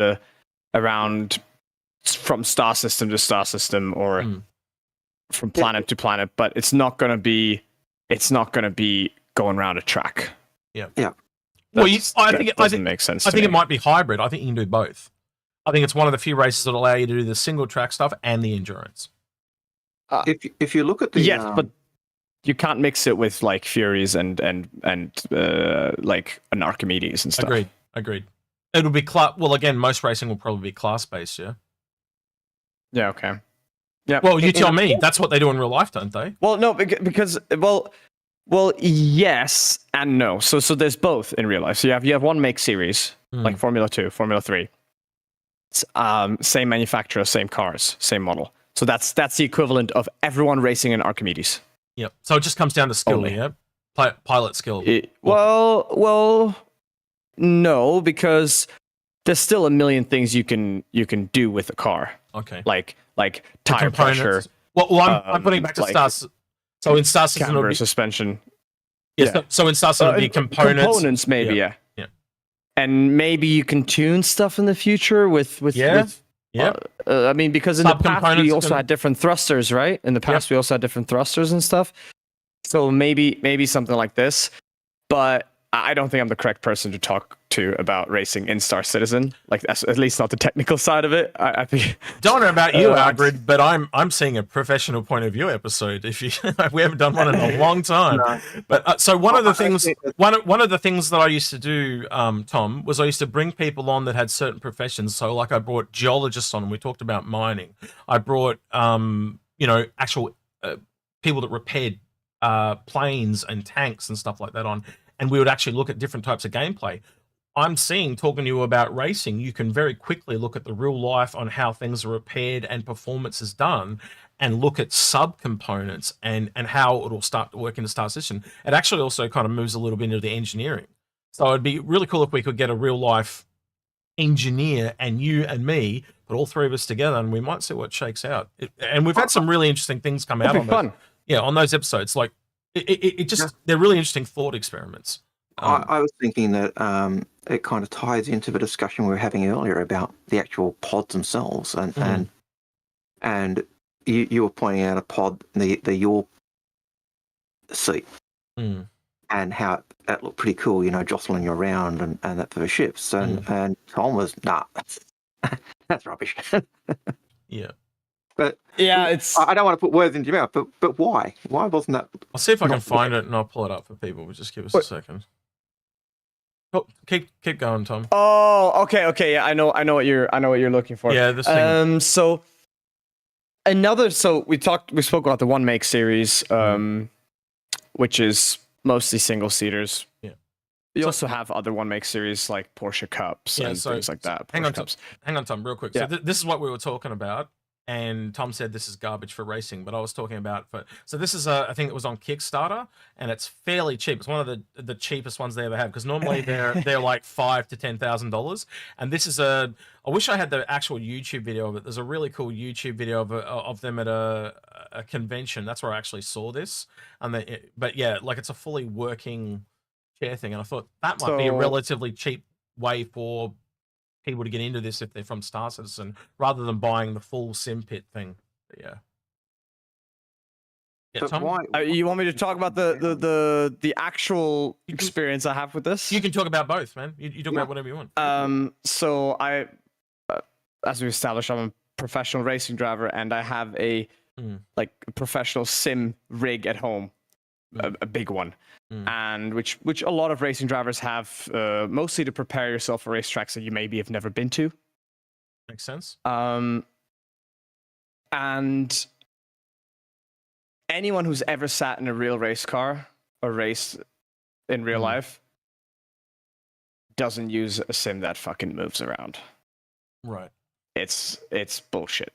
It's not realistic, because your car doesn't freaking do this. Yes, there's a lot of G-force, but it's lateral. It's lateral and longitudinal. But yes, your car has a little bit of roll, but it's not tilting 45 degrees to the side and to the left. And also you have to think, how does G-force work, right? If I want to tilt you in this way, you first of all experience G-force in that direction because I pushed you from here. So you experience G's in that direction, and then now you're resting on this side of your shoulder. So now you're experiencing still that 1G that we're always experiencing. But now you've also sacrificed that 1G that you normally have down in order to gain a little bit to the side. Well, essentially, what It's you're just describing so is you fucking weird. don't get the You're just trading. you don't get the momentum with it, is what you're saying. Essentially, It's impossible to Yeah. simulate G-force without G-force. actually sending you around a track. Yeah. It's impossible. Yeah. I know that they've done some cool things. One thing that I do actually like is tightening seatbelts in Sims. Yeah. That's very nice, and I've actually tried this in real life. So I was in a. So what, it pulls you I was back, actually or invited. like? So yeah, I was invited to a big Sorry, big simulator facility. sorry. Can I? Yeah. So you said tightening seatbelts. Do you mean like they're like got a mechanical thing, so they kind of like pull you back in? Yes. Right. Okay. Yeah. Yes. So when you hit the brakes, Yeah. in order to simulate you pushing into the seatbelt, every time you hit the brake, the seatbelts tighten. And depending on the G-force in the game, that's how much the seatbelts tighten. Can you tighten one and not the other to kind of give you that twist as well? I did not have. I don't think that's what they were doing there. Okay. No, But I'm just trying to think of a way to simulate. But you wouldn't really. You wouldn't really you don't really twist in your seat like that in a race car. I'm just doing that to visualize it, right? But I'm saying if you're sitting in your seat and they wanted to simulate G-force on this side, they could tighten this side but not this one. So you kind of go, oh, I'm over exaggerating. Yeah. What they have been doing, what they also have tried is that they had like pads inside the seat where you're sitting in, and they blow up. So it's kind of tricking your brain because it's creating pressure on your shoulder where you're sitting in the seat. It's kind of tricking your brain, blowing up, simulating, making you think you're being pushed into the seat on your left side. But it's so much effort for like, maybe you say, oh, that's kind of cool. Like it's so like it's stupid to me. The seatbelts were the only G-force simulation thing that I thought, oh, this actually feels like I'm braking a little bit. Well, you would know because you're doing the racing, so that's the type of feedback they need is from people like you. You know, but it's that's what they invited me. Yeah. This was like a full facility. They actually had like airplane simulators as well, a Boeing simulator and everything, fully kitted out. And one of the ones was a racing sim. They actually had two big racing sims. It was in Prague, and they invited me to give them my opinion. And they had the seatbelts tightening, but they also had the whole thing moving, which I was not a fan of. But P.O. Knuckles says in chat, pay someone to punch you. just that's your G-forces. Oh god. It's a budget version. I like it. Dear. over and over and over again. Right, so Next question. I'm gonna pull us back on track. Yep. Because believe it or not, that was our question about which ship does the Nurser fit? And which ship do we want the Nurser to fit? And I think we just said pretty much any ship that can take it because it just opens the door for you. But certain ships we thought were better. What patch a while back had the free freelancer? I have no idea. I can't remember. It was so long ago. Yeah, I don't know. What I patch know there was. back I had? think it was when something wasn't working right, and they gave us a freelancer as a loader. Yeah, oh man, that was ages ago. I honestly can't remember. That's not the type of thing I would remember because I'm sorry, but not important. Yeah, and I've got them all, so I don't care. Yeah, Yeah. Adam says, do you think the Constellation is going to have a rework, or will it? They sell the Connie Mark V like the Hornet Mark II and polish the Connie Mark IV? It needs a rework. The only reason it hasn't is it's in Squadron. It was that, so like how we had the planetary nav mesh, the Constellation was the test bed for nav mesh. And if you're going to release a game, much like the Freelancer, they've talked about reworking the Freelancer, they would not want to do that when it's already in place in game, because that means you've got to redo all the other animation work and all the other stuff associated with it, the cinematics and stuff. So just leave that, release that, and then make a new one or rework it.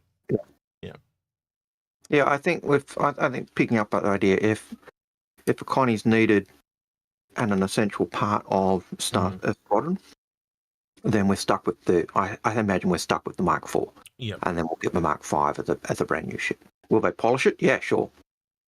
But yeah, I'm going to jump a question because it's just popped up. Do you want to add? Do you want to add anything to that though, Tom? Before we move on, Yeah. do you think they're going to rework the Connie, or do you think it needs a rework or not? I do. I'm personally not a fan of it. Yeah. I'm sorry, guys, for all of you Constellation lovers. I know there's a few of you. Yeah. No, I don't like it. I agree. It needs it as well. All right, Algared, you're saying? Yeah, so I'm going to do this question from Chris. It's just popped up in YouTube on there, but I thought it was quite relevant based on where we've kind of gone in terms of racing and discussions and gaming. And he says, sorry if this is inappropriate, but since we have Algared and Tom here, do you feel there is a generational difference to how people approach Star Citizen? You know, because I'm the old fart and you're the young fella. So I definitely think I don't want to sound mean, but I think there is a young kids might be more sweaty.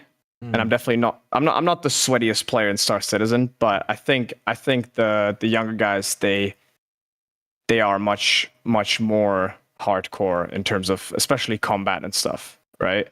They'll be more into that stuff and spend more time doing that. So I think there's definitely a different approach because I think the older players might not like that. I don't know. What do you think, Algared? Yeah, I don't know. I know there's some older players who do like to be into the combat and just bang and just keep going. If that's what you mean by being sweaty, but just going for the adrenaline rush all the time. But I know I'm certainly different from that. I'm more of a calculating. Okay, for me, one of the things I'm hoping to do that would float my boat would be going to a settlement, going to one of those rundown outposts, and by just constantly doing regular trade runs or building something there, I actually build it from this struggling. Develop from this struggling, ramshackle settlement to one that's actually functioning, and there's no more graffiti and the things are repaired and all those types of things. So for me, that'd be the jam. But taking that time to build things up.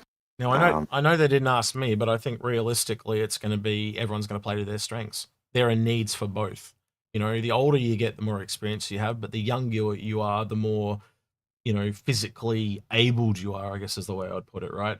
But also you're less experienced when you're younger. But if you combine both those strengths and you work as a team, there is nothing that you can't accomplish, right? Yeah. So, I can see a lot of the younger guys being like mercenaries and coming in and doing that heavy lifting in that regard. But then the experience, like in the military, a lot of the older people are the higher up people because they have that experience and they can kind of pass the orders down because they went through what the younger people went and they know what has to be done and how to do it. It'll be the same thing here. You'll have the older people like probably commanding. I don't like to put it that way, but commanding, but leading, and the younger people doing the grunt work that the lion's share. But together, it'll all work out really well because that's how real life works, and we know it works. I think working as a team is going to be far stronger than any young guy or older guy working separately. Personally, and like I don't know about you or the young guys, but I want to experience everything. I also do want to go see everywhere and engage, to partake in every activity that's available in the game at some point. I know, Tom, I put it to you. Do you think it's working together? That's going to be the strength of this. Like, I think the generational thing is a plus, not a drawback. Yes, I love it. I love it, and I'm a bit of a strange Star Citizen player myself, so I think Algared were actually quite similar, which is quite funny because I want to do everything. I I like fighting. I like trading. I like mining. I like exploring. I like PvP. I like PvE. I like it all, and I love. Most importantly, I love variety. I think the one thing I'll add to what you said there, and I know it's taking it slightly off track, is it's also not just us guys, the girls as well. Like there's a lot more female focused gameplay that's coming as well. So it's going to cater to everyone, which is what I really like. So here's a question for you, Tom. Does vanilla play? Are you going to get vanilla in? Yeah. Of course she plays. We went to CitizenCon together. She has a 315p in her hangar. We're gonna have to train her up to be a really good shooter, just so she can take Tom out. I reckon. She plays, but I heard you say she's got a 315p. What's her favourite ship, though? Hang on, real quick. Have you had a chance to meet Space Tomato and Honey? By the way, yes, Honey I did meet them. Honey is a ruthless killer. Do not ever cross that woman. In Star Citizen? Yeah, she's or real life. Yeah, no. Well, in Star Citizen, well, maybe in real life as well. She loves killing things. She loves the Redeemer and things like that, and shooting everything. So yeah, she's really good at it. So my first experience with Kay and Honey was they immediately bought. Well, no. First they bought us shots, and then I think Honey grabbed Piper's bum because she thought it was Authentic Young, and she had mistaken Authentic Young, and they're absolutely fantastic people. That's all I can say about them. But it was unfortunately very short, and in a very at the bar, so it was very I wish we had more time to. Well, if you're going to be, we're trying to help. Hopeful he get there, because now me and Algared are going. This will be the first time all the Inforunners are in one spot. If we can get Keenan and Honey there, there's just a few little hurdles with them. But now Paul's coming as well. Loken will be there, so all the Inforunners gang should be there. But yeah, if you're there, I'll definitely have a drink with you. This is why we need absolutely. We need our home base, so we can actually pull people in and spend that time. That stuff. Well, actually, while we're on that, we've got our tickets. We'll be at CitizenCon. Yep. It's just. Yep. For us, it's financial, man. So we have to literally cross the globe. So what I'm pulling up here, Tom, is we've been doing a GoFundMe to get, especially myself, in getting us there. So what are we up to? We've just hit 2,000. So. Yes. I'll switch it over, but yeah, we've just hit 2,000 this week, so we've got to get my ass there. Wow, we've got to get to 3,250. So I got about another 1,200 to get myself there, and then it cost a fair bunch to get us there. It's crazy. But it's not just so much money. It's one of the key things we're looking at is actually making sure we've got the equipment so we can stream and record and take our studios and basically put them on the road, and that's an expensive business. Like even the one of the new toys we've got is the the Pocket 3. Pocket 3 what camera. Is that? The Pocket 3 camera with stabilization and all the rest of it.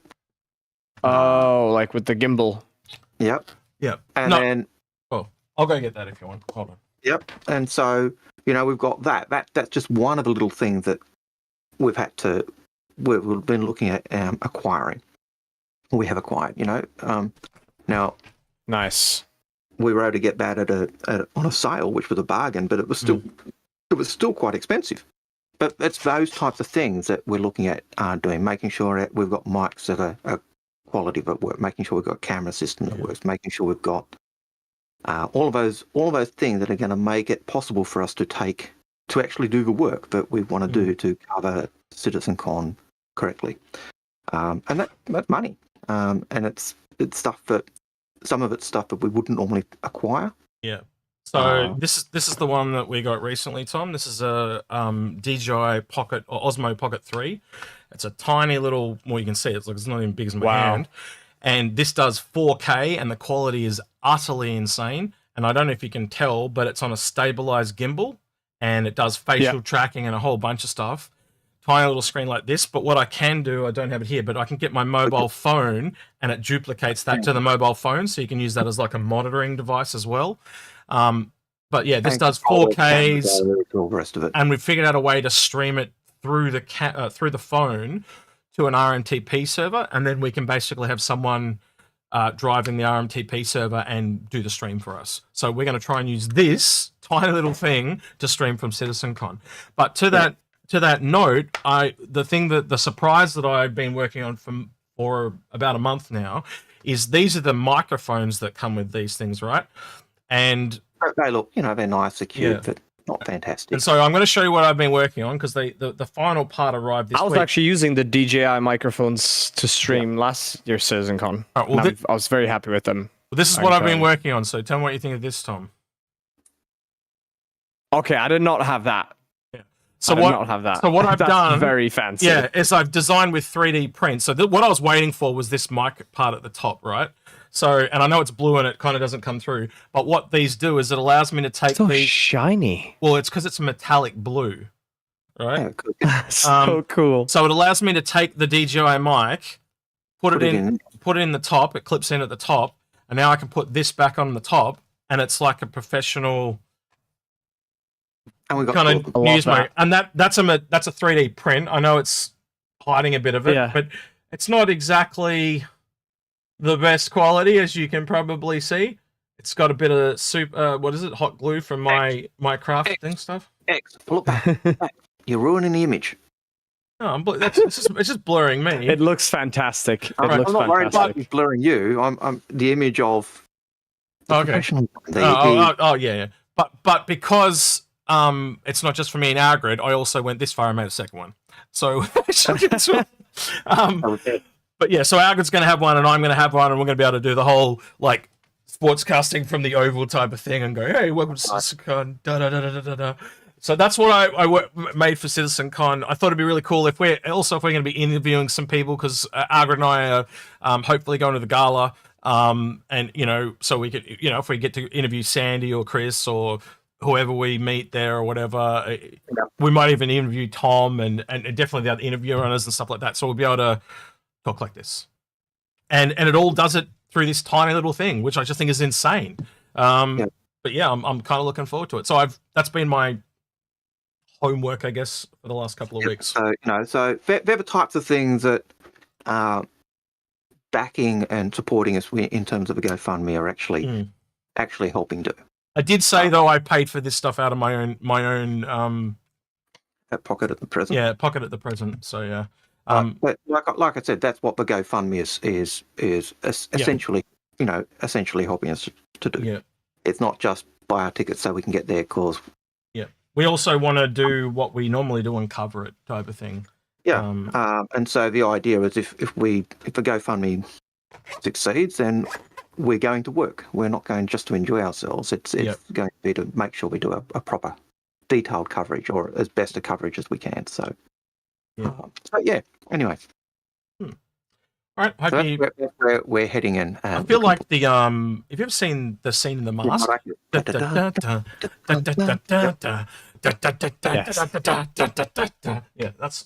feel like maracas, but yeah. I hope you guys enjoyed that. Next question, Algared, if you want to go on to the next one.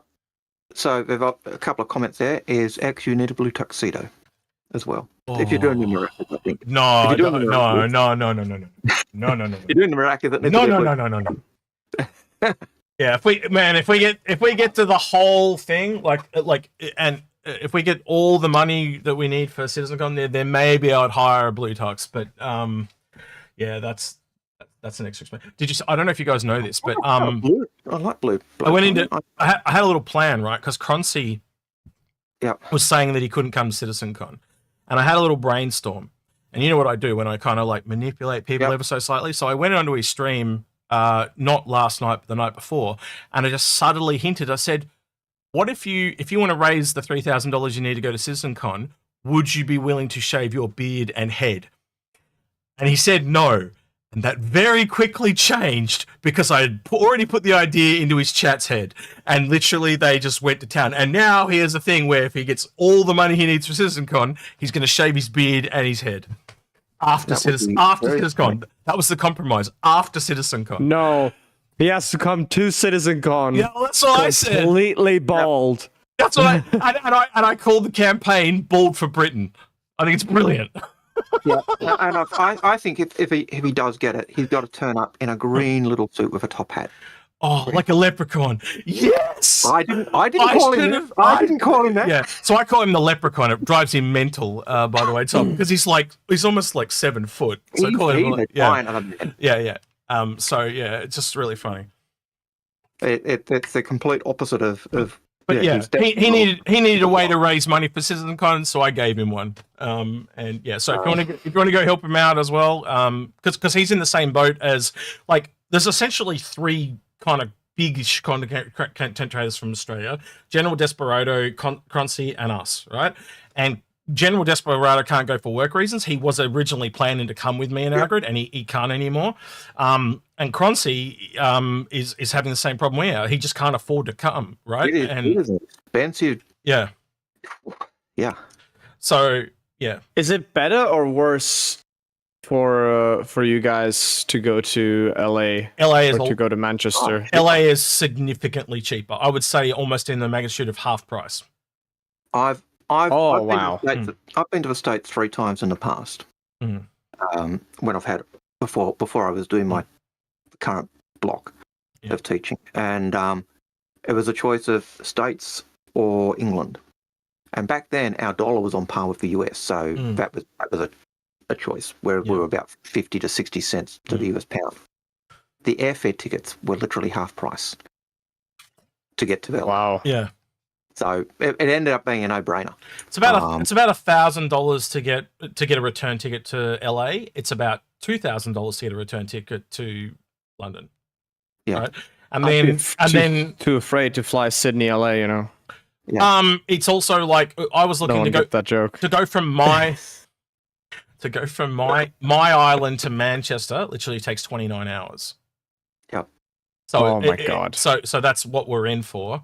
For me, it's about 24, 25. Yeah. Oh, yeah. Because I've got an extra little leg on mine after Algared. But the other part of it is obviously when we get there, because of the exchange rates, essentially everything's double. So I go buy a $5 burger. When I get it there, it's $10, you know, things like that. So, you know, our normal wage, so to speak, only goes half as far. You know, things like that. So that's why we need more money, because when we get there, we're just not going to be able to afford things. We're not going to be able to afford the Dude, have you heard of Czech crowns? What's Czech crowns? That's my currency. Is it the same problem, or? It's like 1 to 24. Oof. Yeah. So you know what we're talking about then, right? Yeah. You can relate. Yeah. Yeah, but it's weird, isn't it? Though, like how the normal thing, like you buy it in one country and it costs this, and just because you're in another place, it costs astronomically more for no reason. It's really bizarre. And the only countries that don't seem to be affected by this are the UK and the USA, because they're at the top. Everyone else, it's almost like to keep everyone else poor. That's what it feels like. It's designed so you cannot you cannot move from where you live. Essentially. Well, I think like if it was in France or if it was in Australia or Czech Republic, people from that place would not notice it at all. For them, it's just normal. I mean, you might notice it similar, you know, have difficulties with it. USA is weirder though, because the USA is really valuable outside the USA, but inside the USA, it's not worth diddly shit. That's the really weird thing. It's like and you can almost see like it's been set up for businesses, because they can make all the money outside, bring it in, and it's worth even more because it's not worth anything inside. It's such a rort. Anyway, we're getting into politics now, so we should probably move on. We should continue answering questions. Yes. Yes. Monster 80. Actually, no, before we move on, there's a couple here that we've skipped, and I don't know why they've been skipped over, so you can tell me if you've deliberately done that, Algared. But there's a couple here by Nava A42. They are a little bit weird, but one of them is essentially, I'm going to paraphrase it, Nova, because it's very long. He basically says there's someone else arguing essentially is that there's a scout ship and a medical ship. In law, there was a medical Terrapin, and they have showed off in a cinematic search and rescue Terrapin, didn't they? Yep. But it's not official. Yep, I do see those. I apologise for those, Nova. What happened is switching screens that jumped them. So my apologies for missing those questions from you. Yeah. It's all good. So yeah, long story short, Algared, not official. I'm just trying to make them quick. So not official. So essentially, yeah, wait and see if that helps your argument at all. There is the video that had Jax McClear in it. I think that's the only evidence to officially support medical Terrapin. Yeah. The next question is for Tom. Feel free to answer, everyone. Is CIG adds a cargo race? What should that entail? X amount of SCU from A to B. So do you see some kind of whole A extravaganza where you've got to load it up, cart across the universe, and unload it on the other side? Like I could see that with the logistics thing. That would be interesting. That tag team thing. Oh, there's a law one, is there? Okay. In law, it is called the Cargo Olympics. And so those races do actually exist in law already. But what do you think, Tom? Yeah. Okay. Okay. Answer that question. So I thought, I mean, this might not be what you imagine, Nova, but I thought it'd be really, really cool if it was kind of, this might sound a little like a heist, but I feel it'd be really, really cool if there was like a competition, like a race, but to retrieve something. But basically only one team wins. Right? Only the team that retrieves it first. That I think would be really, really cool, and it could be something crazy, like in a Vandal system or something. And it's not this competition's notoriously dangerous. Like people die every year at this competition. It's all televised and everyone's watching. It's You're crazy. literally describing endurance racing, like we were saying with the guns and all that, but just up to the nth degree type of thing with more combat. It sounds like in law that's the Murray Cup, which is across multiple race systems and has live fire parts and. Nova 42 also clarified that first question about the medical Terrapin. The person he was arguing with essentially was trying to say that they're the same ship. No, they're two separate variants. The Terrapin has various things in law. There's a troop carrying version that the Marines like. There's a medical version for search and rescue.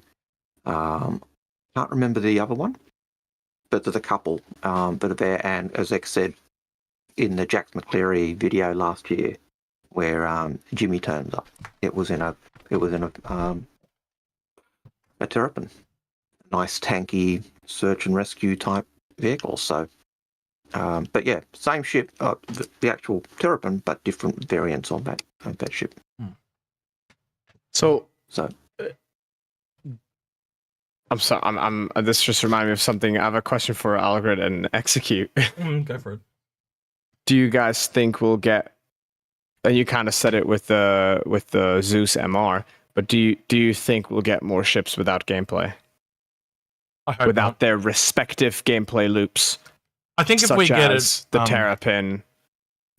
I think if they're going to bring it in, so one of the ones we've got coming up is the Apollo, right? We know that was worked on at the end of last year. They showed it in Grey Box. I would have thought we possibly would have seen it by now. It is the smallest large ship in the game, so it may take a little longer than we expected. But the one thing that really needs that we don't have right now is the drone. And can you put it? The question really is, can you put it in with the beds? You can, because it's still got its gameplay, but does it have all of its gameplay?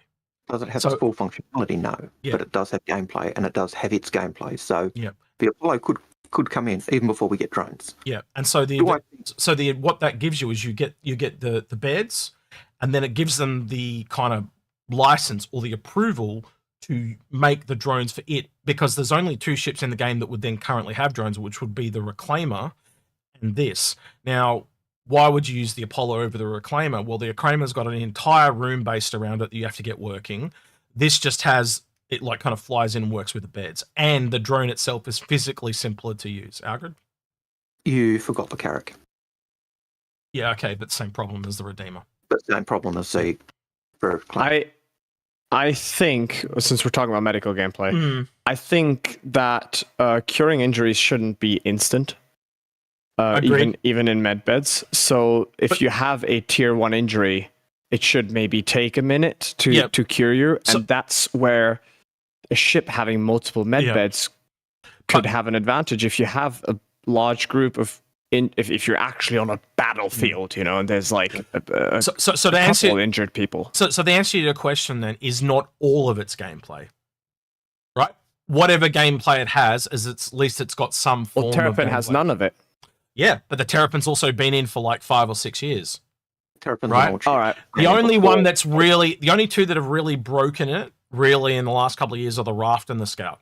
And when I say Scout, I mean the Cutter Scout. Right? Yeah. And you can kind of... I didn't get. Well, it's because you can kind of tell they intended it to be in by then.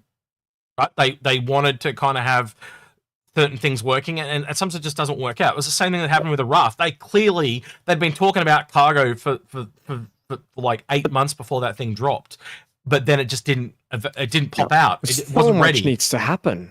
So much needs to happen before we can it's their scanning. It's their best laid plans, man. They are very passionate. The new people. UI is just the first step. Yep, the star map is the first step, and I've been saying like basic scanning is the thing that we need to really kick off that core gameplay, because the pirates and the combat people need to be able to find each other. So look at it this way. The pirates got to be able to find the thing of value, which is like a cargo ship or a mining vessel, which we already have, right?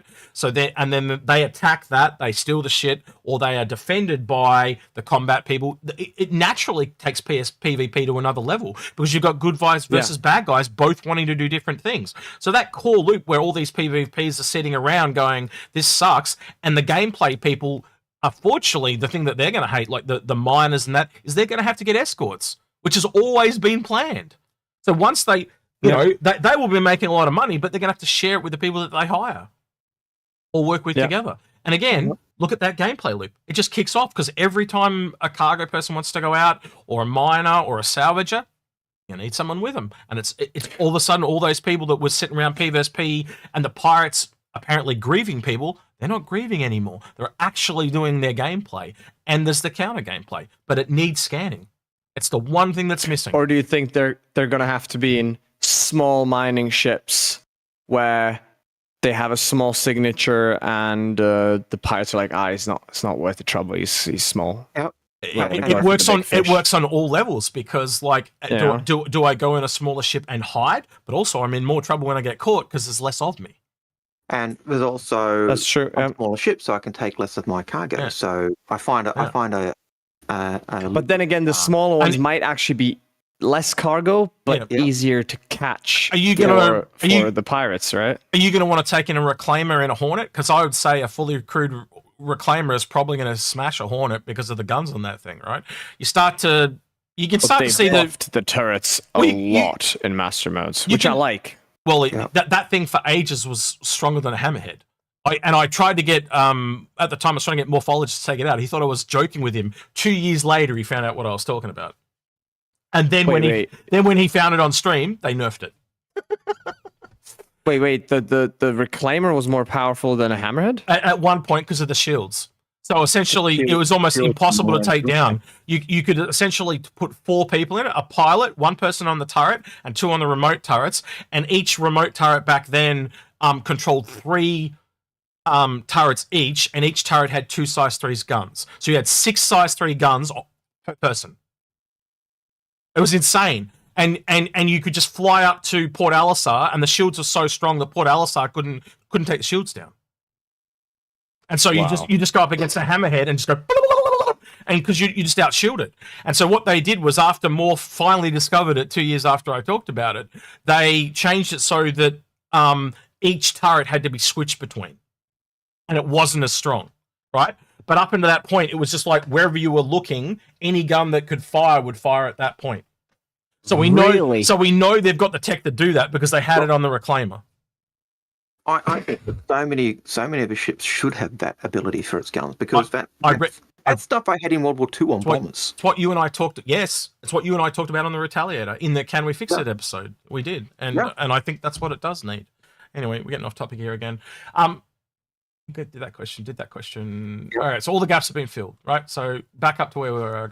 Monster Avery, if you want to. Avery. And by the way, Tom, if you haven't worked out, if you've got something to say, just say it. Got to wake up and talk over as to if it's. All right. We're all passionate here, Tom. Just jump in. Just jump in. Monster Avery says so. MPU combo. Bashcore has a $2 super chat with a question, so he jumps the queue. It's what do you think will come off of Vanguard bucks?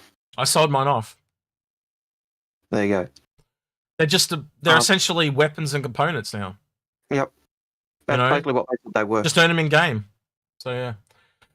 Monster Avery says so. MPUV combo day 1, 2. Ursa Medical day 3, 4. What's the guess? I think they'll evenly space it out. That's what so in previous sales they had one at the start and one when it was a week. They had one at the start of the week, one at the end of the week. So if it's over 3 weeks, I'd pretty much start middle end. Would you, Algared? Sorry? So if they had 3 ships over 2 weeks, one at the start, one at the middle, one at the end? Yep. Tom, your thoughts on that one? I agree. Yeah. Spread them out. It makes sense. Yeah. How they do it, how they divvy it up. But yeah, I'd go... Depends on what the... But do you think... I know you spoke about this at the beginning of the stream, but do you think the pulse... Both the pulse spikes are included in those 3 ships? Well, that's the thing. They said... In emails to us, they said it's coming with 323, right? But they never mentioned anything about Invictus. But then in the IRC yesterday, they said they also did mention Invictus. So I think it will come out, but Invictus is 323, no? Yeah. Same thing. Not really. And the other thing is, I think I think what it'll be is it'll be for sale the moment 323 drops. It's already in the EPTU, right? So I think it'll be for sale the moment 323 drops. But I think that sale will cross into Invictus, right? We're within 2 weeks of Invictus now. So it didn't come out today. So that means at minimum it comes out tomorrow. So at least transfers into Invictus by 1 day. And usually when a new ship comes out... You're right. A new ship is usually for sale. Used to be for 2 weeks. Now it's for a month. Yeah. So that crosses the entirety of Invictus for sale. Well, I hope you're right, because that would mean that we get the bikes and 3 additional new things. I'm guessing 3, but the reason I say 3 is the Ursa, the MPUV are both weak as shit options, and there's no ship. Even if you include the bike, there's no ship. That's insane. Okay, it's all just fucking ground vehicles. Yeah. It's like last year, like no QT. Well, last year was the worst Invictus we had because there was no real ship. The Fury is a snub. It doesn't have a quantum drive. It was the most lackluster sale they've ever had, and it's because they had all hands on deck for Squadron, and it feels the same again here. It just feels. If they need to sell some big ships, man. Revenue MPVU, that's again another snub. It is a snub ship, so they'll be pushing that Polaris though too, Algared too, with it. Oh, I think they'll definitely be pushing. Let's talk about that then. Price increase on the Polaris. Big fan. Knowing it's about to come out, do you think they'll increase the price here, or do you think that they'll hold off to AIE? I think. Oh, you mean the Polaris? You mean the website price? Okay. Yeah. USD. Yeah. Go, Tom. What are your thoughts? I mean, it's natural for a ship to become more expensive the closer it gets to flyable. When it releases, they go up in price. So I think we can all say it's a given that it'll go up when it releases. It's just whether they're going to go up straight now or they're going to wait to AIE. I think because it's not out that they'll give you that last chance to purchase, hopefully.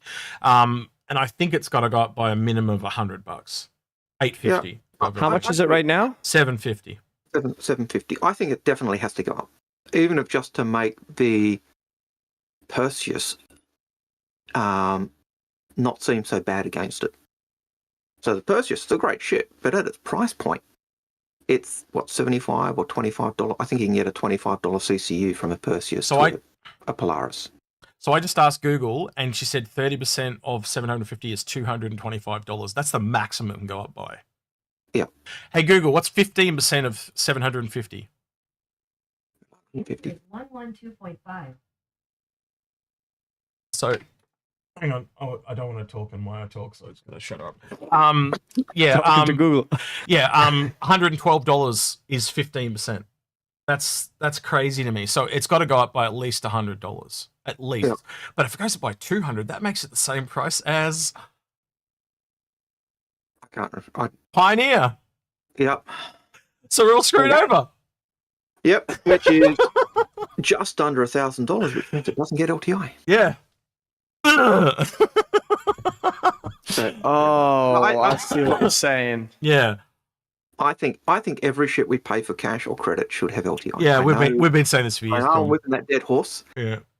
And Yeah. any big ship, any capital ship, any sizable ship you've got, any Yeah. big multi-cruise ship, you need LTI. On it. Yeah.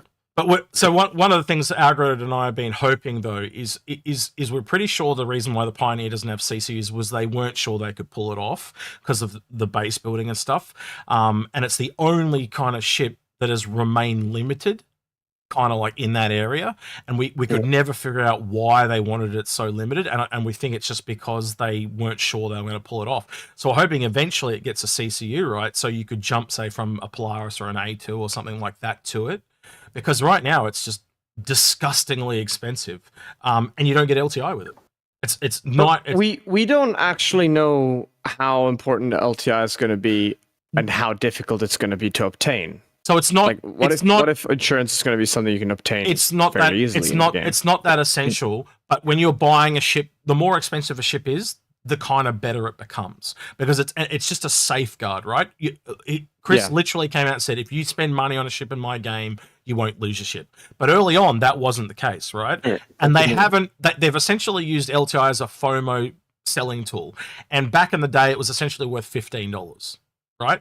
And Algared and I have been a big component of, well, if it's only worth $15, just bloody give it to everyone, because it simplifies everything, right? That it removes because it was a promise made at Kickstarter to original and veteran backers that they would be the only people that get LTI. And then it was changed to only new ships get LTI, which has made this gray area, and it's just made it needlessly complicated. Half the shit that we do on this channel, Tom, is explaining things to people from a purchasing point of view. Right? We've got a whole series on fixing fleets and CCU guides and all this type of shit, and they have just made things needlessly complicated. That is one of the things, as a new person that comes in, how did you find LTI when you came in a couple of years back? Like it's confusing. What is this? Why is it called LTI? So why isn't it just called, like they have all these acronyms? First of all, Let him answer. people don't know that the insurance doesn't start until the game's released. Yeah. Right? Because that's not very clear. Yep. When you're on the website for the first time, you see, 24-month insurance. What the fuck does that mean? Like, what happens in 24 months? From now? 24 months from now? What? From when I buy it? I think it's not very clear on the website. But let me tell you what my vision is of insurance, if I may. I think that if you lose your ship and you don't have insurance, you will just have to pay AUEC in the game. That's what I was hoping that how it would work. And if you have insurance, you get it back for free. Yep. So you don't lose it. You'll just have to pay AUEC to repair it. Well, they've come out with multiple things it. over the year and said, like, as soon as you change one thing, you got to pay the insurance again, or do you just pay that little bit extra? There's all these grey areas that they have not finalized. They've deliberately left it vague, and they've done with a lot of things because that way, when they come around to actually making it, they've got the flexibility to move within these areas. So insurance is another thing that we're waiting on. But like from the other side, where you're buying the ships on the outside, everything you said is totally true. It's the sum of its parts. There's so many little things that you have to go learn, like you described with the insurance and bad website design, all those things across the board. And they're things that Algared and I go through with people every sale. We go through, Well, even CCUs. CCUs. Well, yeah. Why is it called a CCU, and what the hell is a CCU? I have to explain that to people every sale. Like, why aren't they What does just CQ called actually stand for? cross chassis upgrade? But why isn't it just? But the funny thing is, you go into your hangar and they're called ship upgrades. So they're not even consistent on their own website. Why is it not consistent on their own? And doesn't ship upgrade make more sense? Because it tells you what it is, and you don't need to think about it. CCU is jargon. Well, it doesn't. It isn't necessarily an upgrade always, right? Well, it's the cross. Well, you're always going up in price. You're always going up in price. Okay, it's a we're price going from- upgrade. It's always a Yeah. price upgrade. Yeah. Literally taking your Aurora chassis and turning it into a Hornet chassis. So it was a cross chassis upgrade. You were literally moving. But again, they've put law in, and it's made it confusing as shit. It should just be ship upgrade. It's one of the same reason, Algared, why every sale comes out, and I've never had anyone say this to me, and you guys can let me know in the comments. The whole reason I never call it Invictus 2942, I call it 2023, and this year I'll call it 2024, is it's confusing as shit. Yep. What is 2952? Why are you talking about 1,000? People don't understand that. It doesn't relate. Because we're in Stanton, bro. I did discover early on.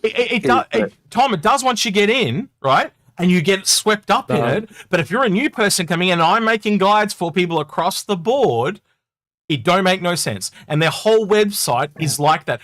Why is it RSI.com? Why is it StarCitizen.com? It's probably because they booked the license and name early. You get my point. One of the problems I found early on. So it's another problem, though, Algared. It is realizing that there's the in-game lore stuff that is immersing you into the game and the lore, and yet then there's the sales stuff that I want to be able to divorce myself from a game and think about, and this constant melding of these two, and it becomes confusing as crap. And you actually got to work at divorcing those two to actually make sense of it, and it's a struggle. We now even have the problem between in-game and out-of-game, because they've now changed. Just give you another example. They've now changed the in-game to say liveries, yet on the website it says paints. Yep.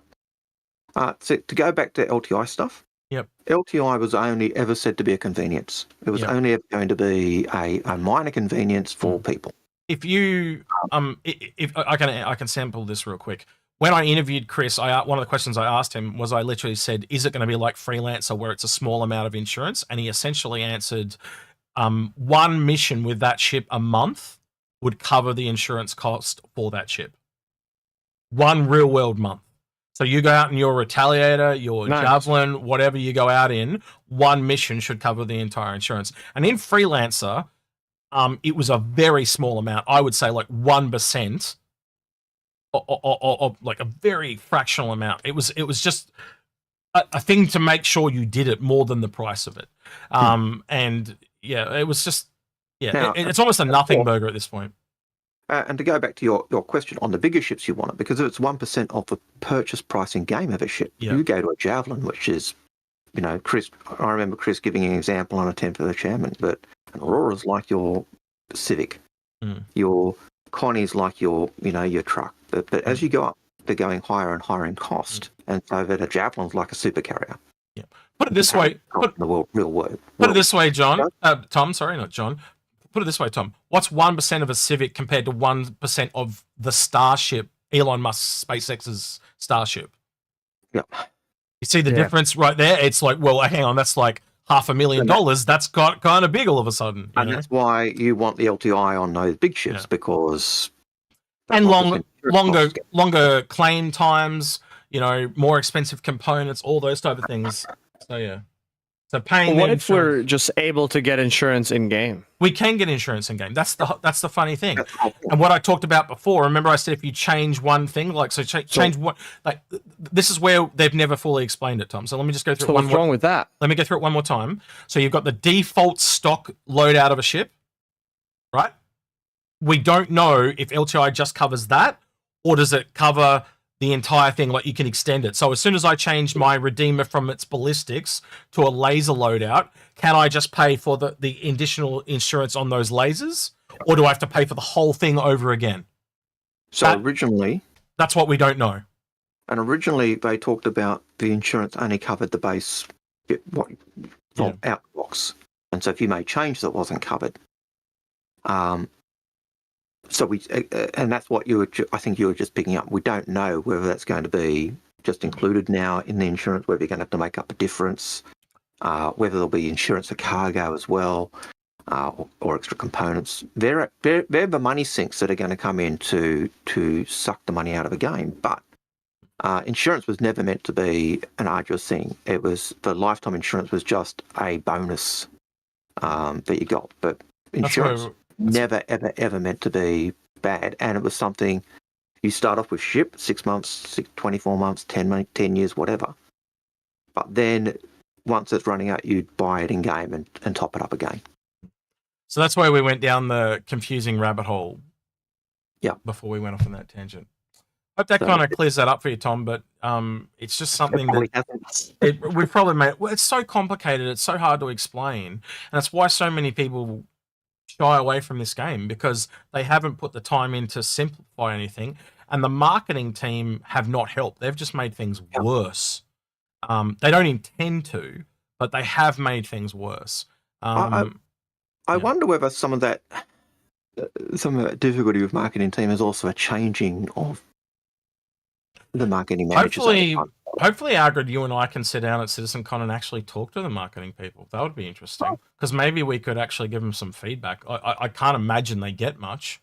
But maybe they don't want it. Maybe they watch these videos and go, "God damn it, fair enough. Cross those guys off, get them away." Yeah. I don't know. We hear good things, bad things back. Like apparently they like a lot of the stuff we do with CCUs and stuff like that. But again, I don't think we should have to do that.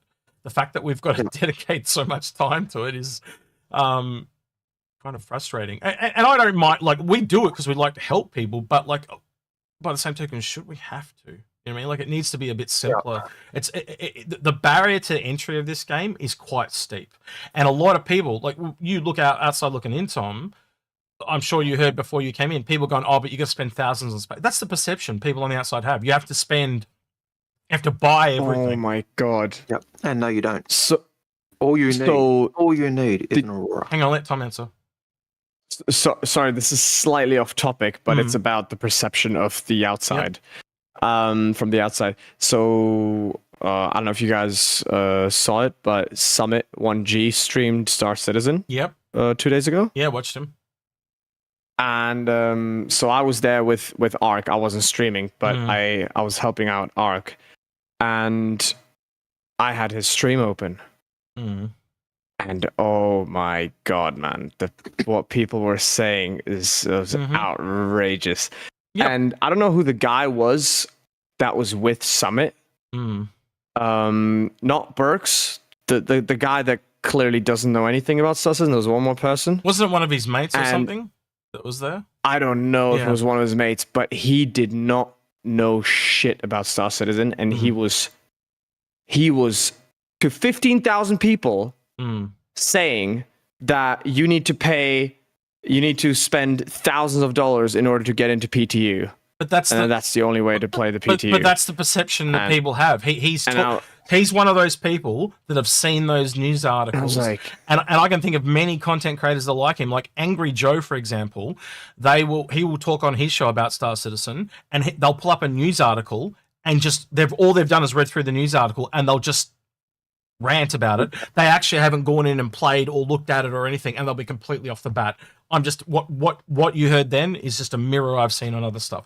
There's this whole cheap mentality where they just haven't done their research, and it's just got to this point where again, look at what happened with the Squadron 42 trailer when that dropped. As Gold hadn't seen it, for example, and he's now on board. He's like, can't wait to see that shit. I think at the end of the day, the game's going to speak for itself. You play it every day. I play it every day. You know, all these people that are watching us, that, you know, I always say the people that are here following it now are the hardcore people. They're in this for a reason. They believe in the project, right? The game, every step of the way, as we're seeing that progress, we know the potential this game has, right? Squadron's going to drop. It's going to shut a lot of people up. But guess what? It won't shut everyone up. Because I think there's the other part of I realized is no matter how much evidence you put in front of these people, there's a troll factor. They enjoy seeing people react, like jump down their throats and go, "You're wrong." Like they want that reaction. They want you to take the hook. Like they're dangling the hook and the bait in front of you, and they want you to take it. And think about back to high school when people used to torment others. It's no different. They just want a reaction out of you. That's what they want. They get off on you getting mad. So, again, I think, as you said, that guy was just uninformed. That's the only place you can leave it, Tom, and just move on. Unfortunately, let the game speak for itself. I've just got to that point now. There's no point talking with these people. I'll have to, but it just upset me a little bit because Summit likes the game. Obviously, he likes the game. And Burks was there with as well. Did Burks correct this guy or? No, he didn't. Too scared because Summit is too big. So this is the thing. So yeah, do you know what I'm disappointed in? Burks, because Burks should have said, sorry mate, you're wrong. You're wrong. All you need is an Aurora. Yeah, all you need is Aurora. It costs you $45, and I've heard Burks say that before. So that disappoints me that he was too scared because he didn't want to get the connection cut off. I'm getting lots of extra viewers from this. I did not. I felt like I didn't hear enough intervention. I didn't hear it either, but I'm just going based on what you said. So Burks, if you did speak up, I apologize. But yeah, from what Tom's saying, the person I'm disappointed would be in Burks, and I hope Burks would speak up. To be honest, he's usually a pretty good guy in that regard, but we'll see. Yeah. All right. It is just mostly Can you imagine us trying to sit down? Hang on, before you go on, can you imagine us trying to sit down with Summit and trying to explain CCUs, Tom? No fucking hope. No fucking hope. So you understand now where me and Algared are coming from. I'm not sure he would. I'm not sure he would care because he wouldn't care. He wants to play the game and he likes playing the game. He said people throwing ships at him the whole time he's been playing, so he doesn't have to worry about that. But my point stands, right? You try and explain that to a normal person, and he's a fairly normal gamer. A person who's trying to stretch their dollar as far as they can to get as much as they can. And he would be in. I've watched him enough to know that he would like to help his audience with that stuff, right? So he would be into showing that to his audience. But again, trying to explain it, how long have we had Space Tomato around? 4 or 5 years now he's been in front of. He still doesn't quite get it, right? It's just so needlessly complex. It just doesn't need to be as hard as it is, but it is. So yeah. All right. Yeah. All right. So you were going to say before I was going to move on, Tom. What were you going to say? Oh, sorry, I forgot. It's fine. Then I'll move on. Your fault, X. You cut him off. I'm sorry. Heralex, is the medical Ursa ground vehicle the equivalent of a Cutlass Red ship? No. Why? Well, it's just this mobility. Okay, you're comparing a ground vehicle. You're comparing a ground vehicle to a spaceship with a quantum drive. Yeah. If you haven't realised why Algared and Thomas stopped talking, I'm looking at something. No, he's just scrolling through the monthly report. Yeah, no, I was letting Tom answer. So yes, it's not the equivalent of the Cutlass Red in terms of its ability to move to places. So at that point, Alex, no, it's not. In terms of its ability to do medical, is it the same? Or better? Or what tier medbed can we expect? Probably the lowest, right? Yeah. Below. So and the Cutlass Red is tier 2? Yep. No, Cutlass is the lowest tier. Yeah. Also the lowest tier. Yep. So someone linked me this and said one bed. And I can't find the evidence of one bed in this. For I would expect one bed. Well, I think he's trying to relate to this image here at the end, but it doesn't actually. It's all blurred. I can't see diddly shit. I think you've just got to look at the. Surely there's one bed. I mean, it's no bigger than a C8R, no? It's basically an Ursa's interior. All right. So what we probably can talk about if we want to move on from the Ursa, while we've got Paul here, is let's talk about the pulses. Might be worth. You mean why you got Tom here? What did I say? You said, well, we've got Paul here. Oh, for fuck's sake. What the fuck is wrong with you? Tony older. First John, Hey, now hey, Paul. Yeah, sorry, yeah. By the end of it, but by the end of it, it'll be you're a lawman now. it'll be vanilla. I'll be calling you vanilla by the end of the stream. Right. So this is from the monthly report that someone linked me. And I was just scrolling through it. So this is obviously the racing variant. So I'll start with that one. The other variant is obviously the combat variant. It is in the EPT right now in the Grav Royale type of combat mode. It is very small, and as Algared and I said yesterday on the stream, it does have a place because it is the smallest ship in the game. I do think the design will be a little polarizing, but is clearly a bike mentality, as in Space Ducati. I still think it looks like a kettle grab. Yeah, One thing about it. yeah. That's before Tom's and my time. We're not from ancient Egypt. So Tom, sorry, I'm having Ancient German. Yeah, I know, but Egypt's older. That's why I picked Egypt. Yeah. What do you even? Yeah. So Tom, we kind of predicted what this was a while back, that it's a booster and that on the front as opposed to the gun. But essentially, with all these hover bikes beyond racing, what do you see there kind of thing? Like, because they all seem a bit too similar at that low end, right? Are you worried that it is too congested with too many hover bikes, or do you, as long as everything's got its place, do you think it can still work? I know it's a complicated question, but I don't mind there being two similar hover bikes, because in the end, in terms of design, they're quite distinct. So it can come down to personal preference in the end, right? Like, I just really like how this hover bike looks. That's why I have it in my ship. So I think it's cool. Yeah. I think not everything has to come down to utility. Right? Yeah. Like, but I do really hope, because I love the idea of ground vehicles, but I hate ground vehicles in Star Citizen. Yeah. Whether they're flying or they have wheels, I think the whole ground vehicle model, whether it's hover or wheeled, it's the edge. You should take it and throw it in the trash and start from scratch. I absolutely hate it how every single thing handles. I don't think that's fully in yet because of Squadron. So yeah, I think you just got to give it time.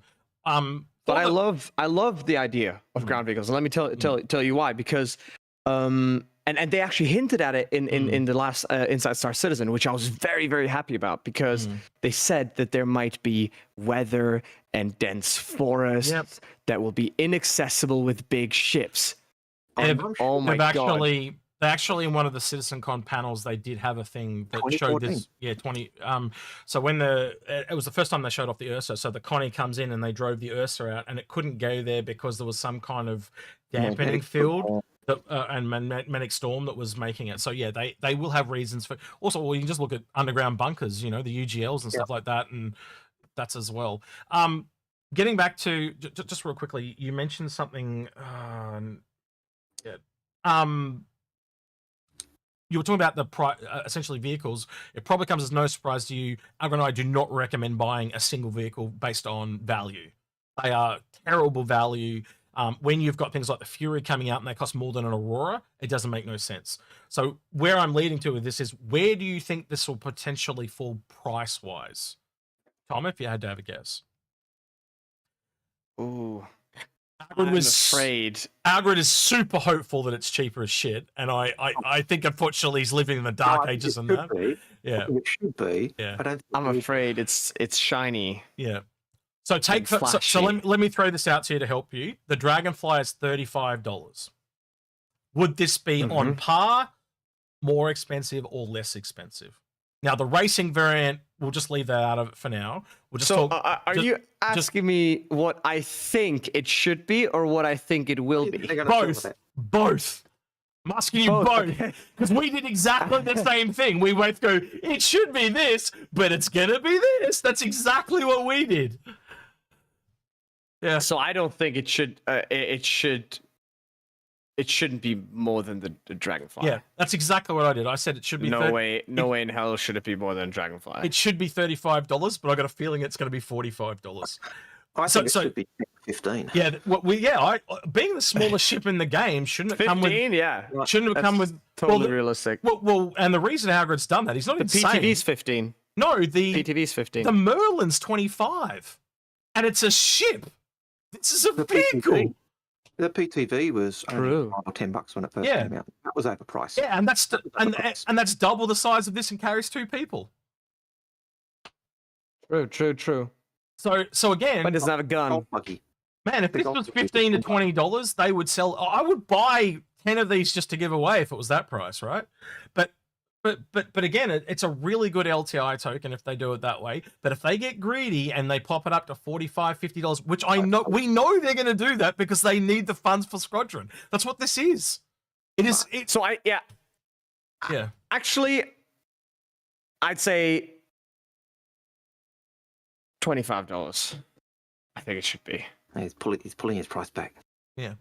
I'm But totally I not- don't think he's. I don't think. Will be. I don't think he's wrong because the Dragonfly has a lot more in it. It's got I said 35, right? So, no. changing. So you can say. 35. So what you're essentially saying is it'll be 35, but I'm hoping it's 25. That's what you just said. No, from what I I heard. think it will be 45, but I hope it's 25. Oh wow, you're even bigger than me. Okay, yeah, I'll go there as well if that's what you want to do. Yeah, absolutely. But I think more than likely the racing variant will be 45, and then this will be like 40. There'll be a $5 difference between the two, and the racing will What were clearly the- be the more expensive one. What were the Furies? The Fury and the Furies- Fury LX. And that's the thing. That was what was so disgusting. The Fury was, I think it was 50 and 55. That was disgusting. So I 'cause- think this could be 40 and so 45. let me scare you. That's a snub with no quantum drive, and the Aurora LN is 45. They were both more expensive than Aurora LN. The Aurora MR is only 35. That's how we know that this thing is going to be overpriced because the prices have just gone up across the board. I would not be surprised if this doesn't come out and it's 50, the same price as the Fury. 50 and 55 would not surprise me. I wouldn't even blink an eye. If this was dirt cheap, though, $10.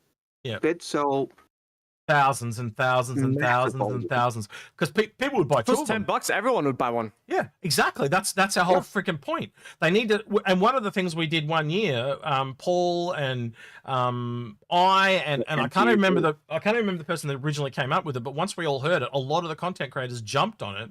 Was the MPUV? We put that up for the ship vote, right? And they were so pissed at us for doing that. Ropeable. But they sold bucket loads of them, like absolutely shit tons. And so the next year, because they did not give us what we asked for, and guess what? They told us they were going to give us a skin for the Grey Cat thing, and they didn't give it to us last year. So I'm tempted to do it again this year because they lied to us, right? They said we're going to get a skin next year. A whole year went past and we didn't get the skin. Still don't have it. So I reckon this year in the ship vote again, we just put the Grey Cat PUV up there and get it voted up as it's the cheapest ship in the game. And they will make a shit ton of money because everyone will buy it at $15. In terms of the PTV, that little Grey Cat PTV, it has more lore in game than any other ship. But actually, it was created. It was the first vehicle we actually had in game that we could First anything we could actually use and do. Because it was The made PTV. so we could actually move around our hangars. Yeah, because people like Algared had so many ships that they couldn't get to the end of their hangar because it took them like 20 minutes to walk to the end of it. So they made this little vehicle so they could drive there. But that was because they'd made it so that you could actually go into the code and change the code in the window. So you could actually extend your hangar so you could see every single ship. And people would take 10 minutes to walk down their hangar. Or 5 minutes to run down the hangar and back. And so they brought in the PTV to make it so you could move down faster. And then they put in the obstacle course in that so you could play around. And the PTV was the very first vehicle we could actually use and play the game. And you know it's got a place in game because it lines up with the STV. There's a UTV coming. So they've got other vehicles coming. But the lore for the PTV is massive. It's so detailed. I think goes into a minute detail. It's the guy who develops it was a guy who was guilt ridden because he'd made mistakes and miners had got killed, and so he built this little vehicle to actually keep them safe. That's why it's got the roll bars and everything else. It's Right, Tom, you were saying? yeah. Yeah, so I think that the in-game ship and vehicle price increase has an effect on the ground vehicles as well, because up until this point, ground vehicles were worthless, right? And Well, I think that's why no one's excited Let me- for this, because you can't do anything with it now. Yeah, go ahead, Tom. If the ground vehicles have become significantly more expensive, Mm-hmm. it now maybe isn't as worthless to have a ground vehicle in your hangar, because up until now, it was like, what's the point of having a ground vehicle in your hangar if it's like 10,000 AUEC in the game? Who cares? But they're so easy to earn in game. That's the thing. Like you can go out and do one mission in most ships and buy one of these in an hour, right? The PTV's gone up by 1,340% in price. Yep. It's gone from 5,000 AUEC to 74,000 AUEC. But still, which I think is a good thing. The old price of the Aurora was 225, right? So this is the other thing. Like, out of game and in-game pricings are not consistent, right? A Fury is way cheaper in game than an Aurora, but outside of game, it's more expensive. That's true. Right? That's true. So this is one of the things we talk about with value. We never ever recommend people buy vehicles because you're overpaying for them, and you can essentially take the cheaper Aurora, do a couple of missions, and buy it in game. It's one of the things we talk about, and this is why we have this whole ideology. Well, it's not ideology; it's now kind of proven. But we had a theory for a long time that you buy a bigger ship, and just it allows you to earn all the ships underneath it much quicker and much faster. So instead of buying, 4 little fighters, you melt them all and combine them together and buy one bigger ship. You're gonna, not your fighters, but catch cry. Yeah, and again, we know the bigger the ship, the more it's going to multiply in value, which is what Chris has talked about. So It'd be harder for you to earn. yeah. In So the rough example he gave was an Aurora will stay the same, a Constellation will be about 5 times more expensive, and an Idris will be like 10 times more expensive. And if you think that through, that's because that's who they're designed for: 1 player, 4 players, an org. So how do you make it so one person can purchase an org ship? Well, you shrink it down so they can afford it, but then when the game comes out, it goes up in price by the number of people. Yeah. So again, if a Javelin costs 3,000 now, what's a Javelin going to cost when it actually comes out? Yeah. And what's it going to cost in? Well, I thought eventually we're not. You're not going to be pledging ships when the game's released. I know. So you have to grind. So you're essentially paying to advance, because then you're skipping all that grinding. You are, yeah. Yeah, but you're not skipping the grinding of the rep walls as well. So let's take the Endeavor. You may have to earn all the unrep grind all the modules to put on the Endeavor. So there's still a grind there, but you have the initial ship, right? You don't have to go out and grind with a Constellation to get to an Endeavor. You don't have to go out and grind in an entire org to get to an Idris or a Javelin or a Kraken. You can just take the Kraken and start using that to do missions to upgrade itself. So half of the grind is getting the ship. The other half of the grind is getting all the things that need to go on it and upgrading the components. And in the case of ships that are modular, like the Endeavor, getting all the modules to work on it. Yeah. So there's 2 parts to everything. Question for you. Yep. Because I would be remiss if I didn't say this. Do you have an Endeavor? And if not, why? He's talking to you, Tom. Yep, to you, Tom. Do you have an Endeavor? If not, why? I do not have an Endeavor, but I wish I had an Endeavor. Do you know? So one thing you might not know about us, Tom, is we recommend. We're known as the cult of the Endeavor. We recommend that ship almost over the top of everything else in the game, because it is $350, and at minimum that ship has to grow to 420 meters. It puts it in the size of almost like the size of a Kraken. And we've heard rumors from inside CIG when they first prototyped it out, it went almost as big as a Bengal. Now, if that's a $350 ship, and think about what happened with the Banner Merchantman, right? Because that was one of the other ships we recommended like that. And massively increased in size. 250 to 650. Now you're looking at the Endeavor. You can only imagine how much that's going to go up in price. It is it is a capital size ship that is literally being sold at the price of like a medium large. So and you buying it now, the amount of money you're going to save is astronomical. You also look at the other ships there's- for 350 at the same time. I think the Hull C, Brooklyn, Well, actually, and you look at their prices. look at this. This is a Bana Merchantman around my neck. Oh, nice. Yeah. It's my dream ship. You don't have one? I don't have a Bana Merchantman. We can fix that after the show. That's fine. We'll fix that. Yep. We have people that can get them. We can get one free for about around 300 if you want one.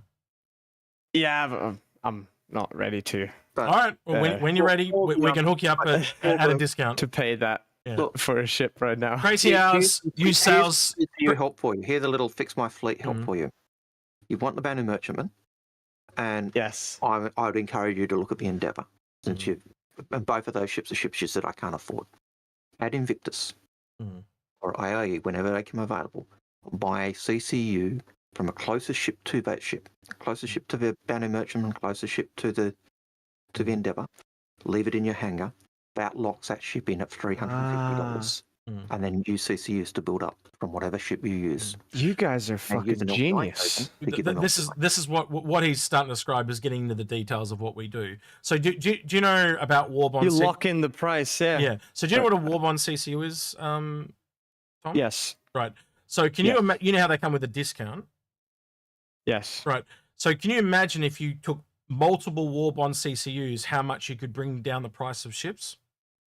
No, I'm fully aware of the CCU game. Right. So So that's what Algared's talking very about. well educated last IE. Awesome. But Yep. lock in the price for that Yep. Endeavour. Yep. Lock in the price for that Banu Merchantman. The Banu Merchantman, definitely, because Yep. that's your dream ship. Yeah. Lock it in at 350. Mm.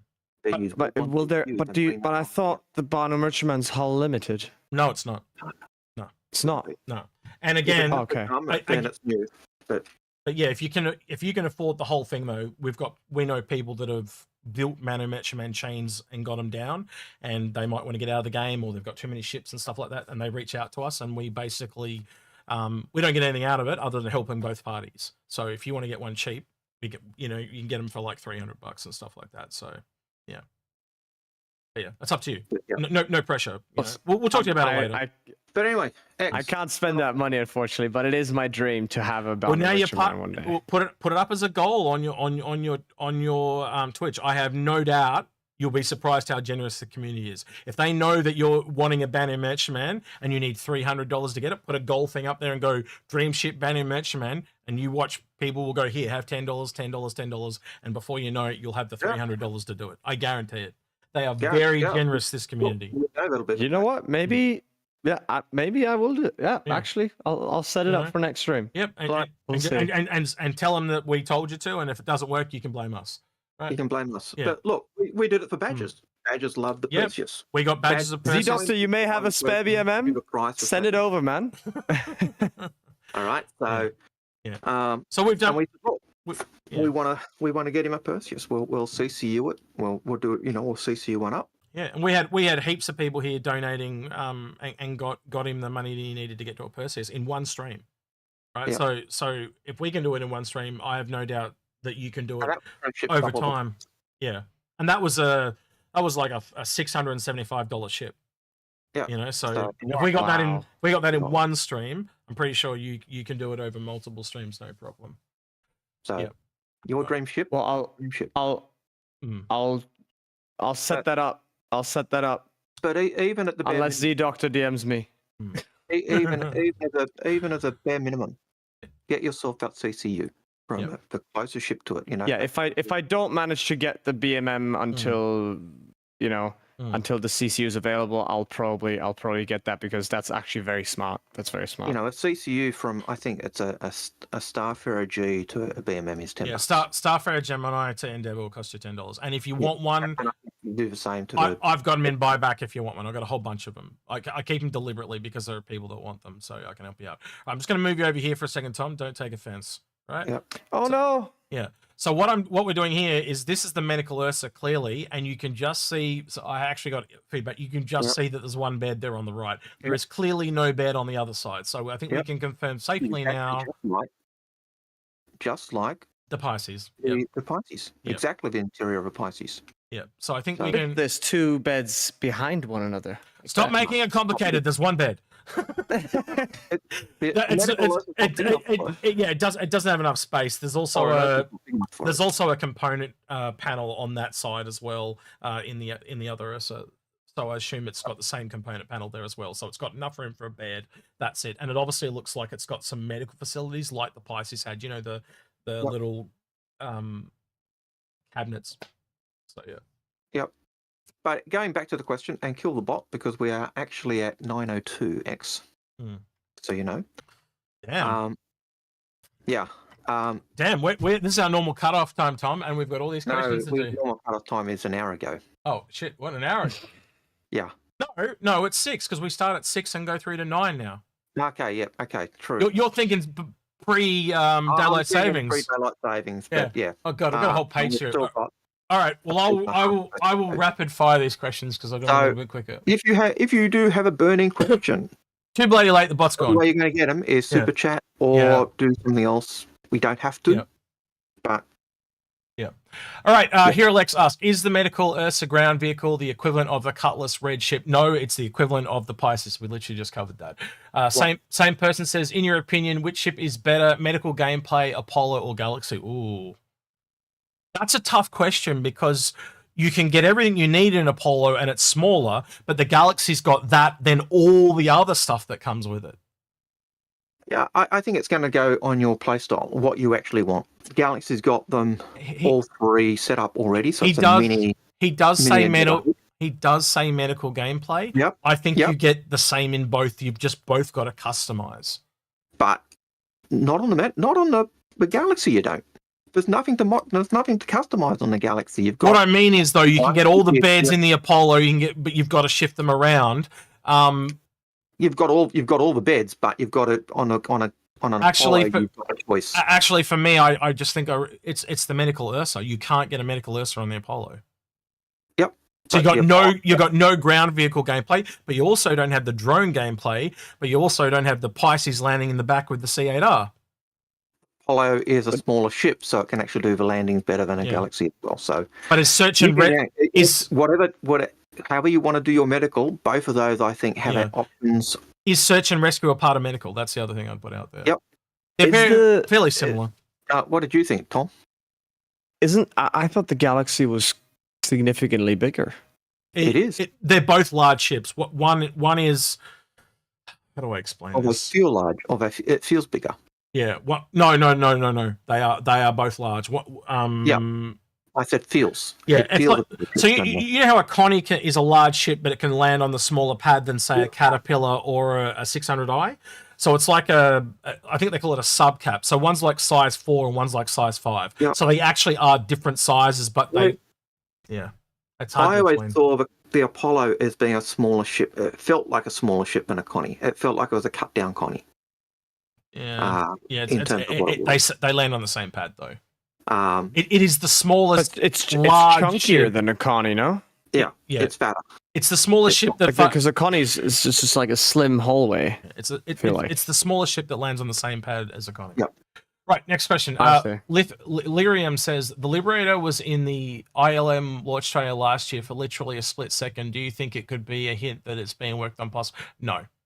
I think it was the Liberator has been completely pushed off until they work on the Anvil series of ships. And that'll be down the road after the RSI series of ships. I think had the Liberator been in the trailer last year as much as the Polaris was in the trailer this year, then I'd say, it's a possibility, but for a split second, no. And you can work on the outside exterior of a ship very, very quickly and put a dirty skin on it. It's quicker than you realise that you can do. You can do that in a day or so, but where you actually have to do all the internals and that's a lot more work. PQ Knuckles says, does the Guardian 2x2 S4s or even S5s, what do you think? What he's essentially asking what size guns do we think is on the Guardian? I'm going to say how long is a piece of string? Because we got no idea. And I think you could safely go look at the medium-sized ships and it will be comparable to the rest of them. I was going to say, look at the medium-sized ships, compare it. Given that a Connie, which is large, is full size 4, and it's comparable with Quasar, so they're kind of in that ballpark. Actually, they're full size 5s now, by the way. They upgraded them just recently. So Yeah, well, it always had size 5s. It just had the gimbals that brought them down to size 4s. That's it. Yep, you got it. But which is why the Corsair had exactly the same gun size, mounts, and the rest of it. So that's the large ship.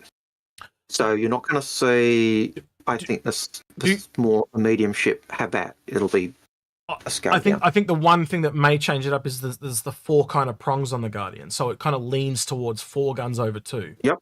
So maybe they're more small ones than. Could be fixed size 4s or size 4s, which means you've got size 4 guns on slight gimbal. 4 size 4 sounds pretty reasonable for a ship of that size. It could be 2 guns and missile racks. You've also got combat versus racing. So one's more towards the guns. So maybe it's 4 size 4s on one and 4 size 3s on the other. Yeah, who knows? Maybe it's 2 big guns and 2-point defense turrets. Yeah. It'll be what they want it to be. They'll balance it. Again, You get what we're talking about, Tom? It's just a little bit cart before the horse, isn't it? Yes, but I forgot what made you think that there will be a racing variant of the Guardian. Zeus ST. It's also a medium racer. Yeah. And it was leaked by them. So it's a real thing because they leaked it. Yeah. And I guess Mirai is also just all they have famous for racing. Is combat and racing. That's all Mirai have. High performance. Yeah. So it's literally MISC's new company. They've broken out a branch company that focuses on high performance racing. They're basically MISC, but they do what MISC don't do. So they do the racing and they do the combat, which is what MISC don't do. They do everything else. That's why the Razor got moved over. And I'll even go out on this far, Algared. Remember when they were toying with the idea of the Reliant coming over? Reliant Racer. Yeah, I can totally see it in partnership with MISC and Mirai. The Reliant Flappy Flap. Oh my god! And the reason the Reliant comes over is because the Reliant is one of the ships that really first started to take that Xi'an tech in, and Mirai is where MISC, the heavy industry company, employs and applies all the Xi'an tech, and so it's where they leverage that tech. It's where they leverage their high performance stuff, and so putting any of that stuff in is there. And I think that's why we see them. I think the Mirai bikes really pick up that because why can the components be so small? It's Xi'an tech. Xi'an tech is known for being condensed and small. All right. So next question. This is actually a really good question because I've talked about this before. On a multi-cruise ship, this is by HeroLex again. If you play a medical role, what would the medic be doing when they're not healing crew members, i.e. life support perhaps? And the reason I bring this up is some people, they look at every single role on a ship and think you have an individual person for every single role. No. You're going to be doing multiple things. Almost like what Tom said before, when you're racing, you'll be cycling through the seats and doing different things. It's exactly the same thing. Why can't a medical personnel be a turret gunner? Why can't they be the chef? Or be the chef, yeah. Right? So it's the same thing. You'll just be the logistics guy who organizes the cargo and makes sure the cargo's on and off. You go back to almost any ship that's been throughout history and people have multiple hats. That's just how it is. You do what needs to be done. Yeah. If shit hits the fan, all of a sudden the janitor is an engineer. You know what I mean? Like if the engineer goes down and he's dead, someone else is going to pick up that mantle. Like that's just he's got the next skill, or who can fix rewire the screw the light back in. Yeah. All right. I just hope that with the engineering, because you're saying the janitor's gonna fucking become an engineer.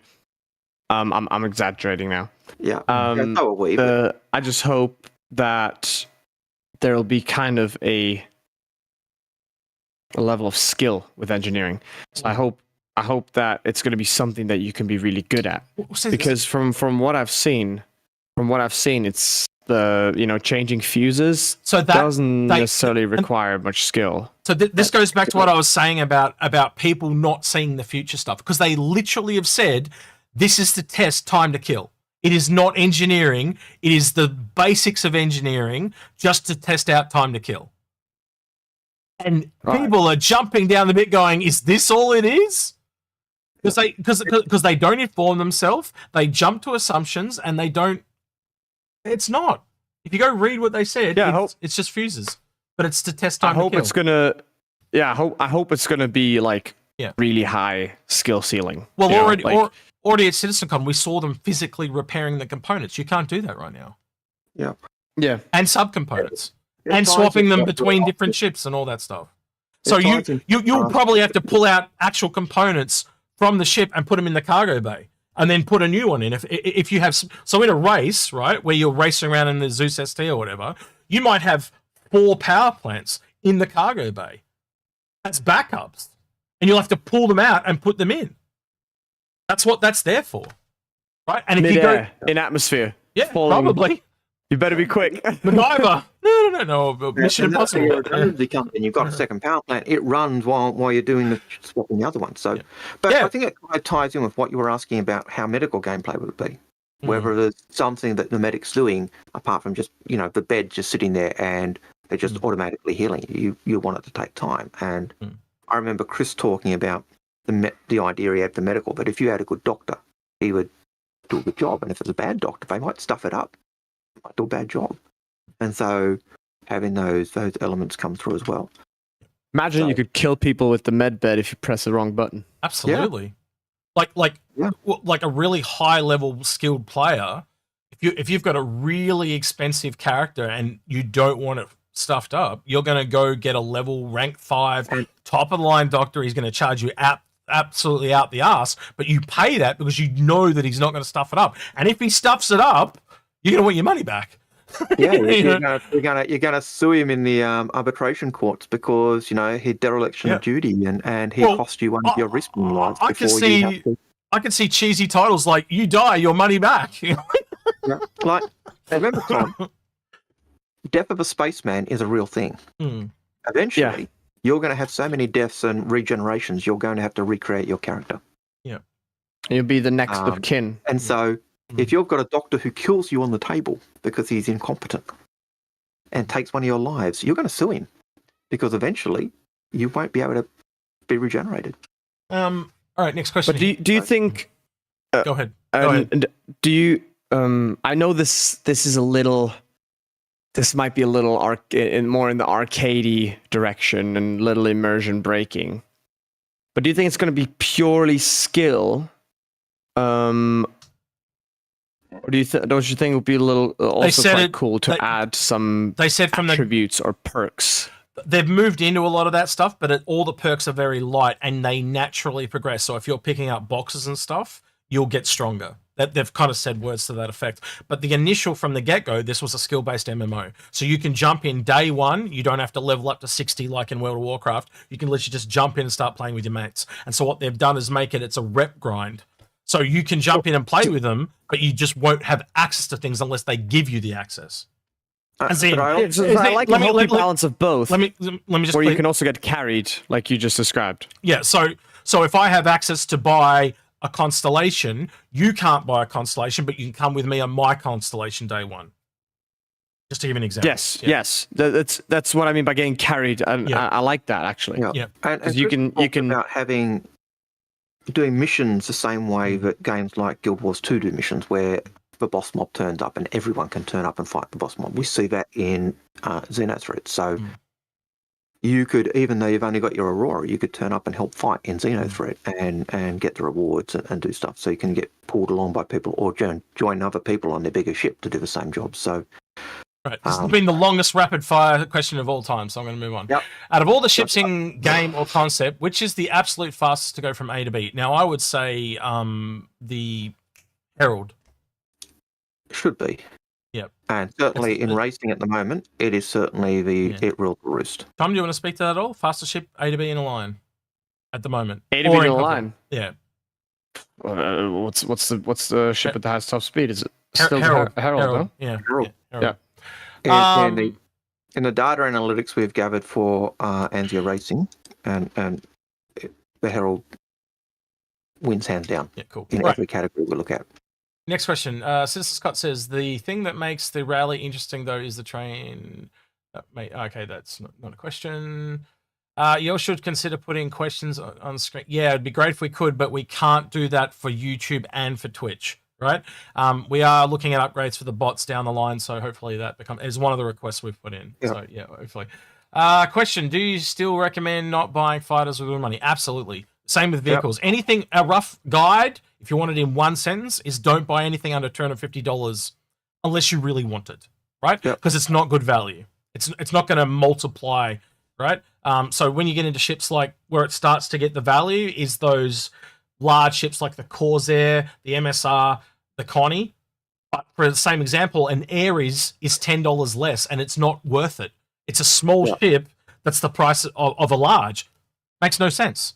So yeah, just don't buy fighters. We used to put the limit at $200, but over the years we just crept up. And there's always caveats, but I'm sure at some point it's going to jump to 300. Algared, at some point. Well, look, yeah, a ship that's under $200 that is possibly worth buying. A Taurus, $190. I'd also say the Retaliator base. Yep. Right, but we have to again. What me and Algared are getting into is now outliers. But to simplify it, we just go 250. Right? So if you want the blank statement, it's 250. If you want to go into details, you can start to see it yourself. Buy large ships, medium ships, but drop off the smaller ones.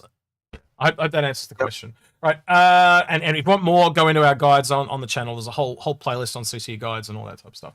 Right. Nova A42 says... done. That was a question. All right, cool. Citizen Scott, do giving option to pay cargo loading defeat the purpose of loading cargo? No, because you've got to pay the money, so you're losing money from the cargo you're selling.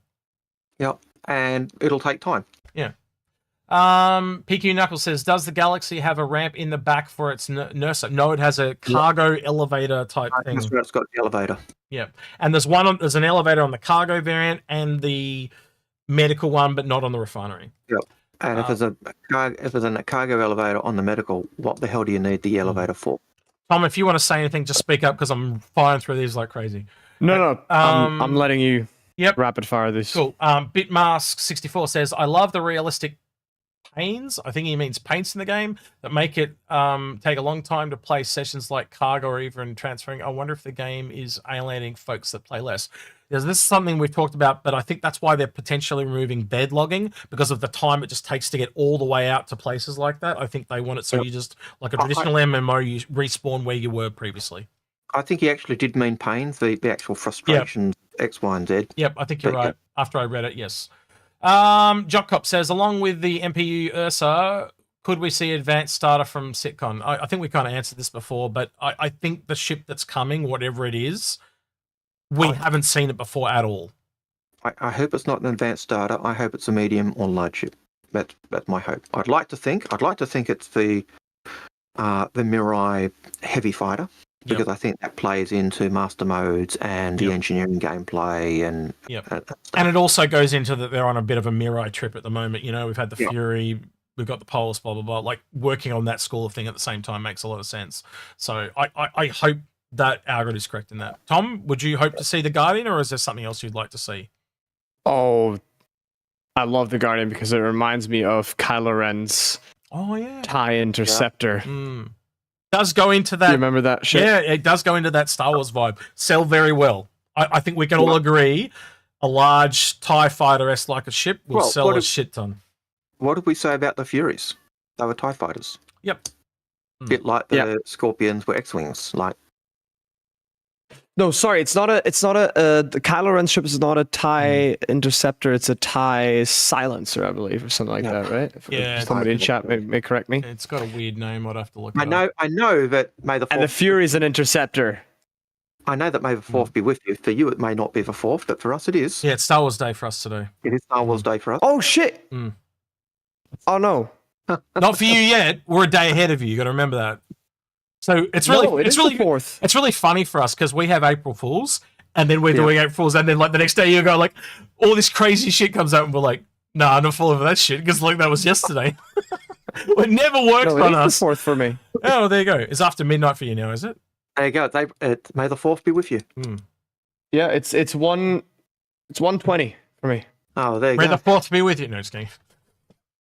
Trolling people.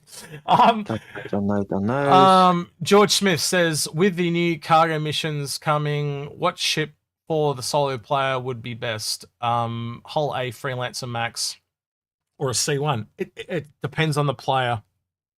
Yeah. That is such an open-ended question.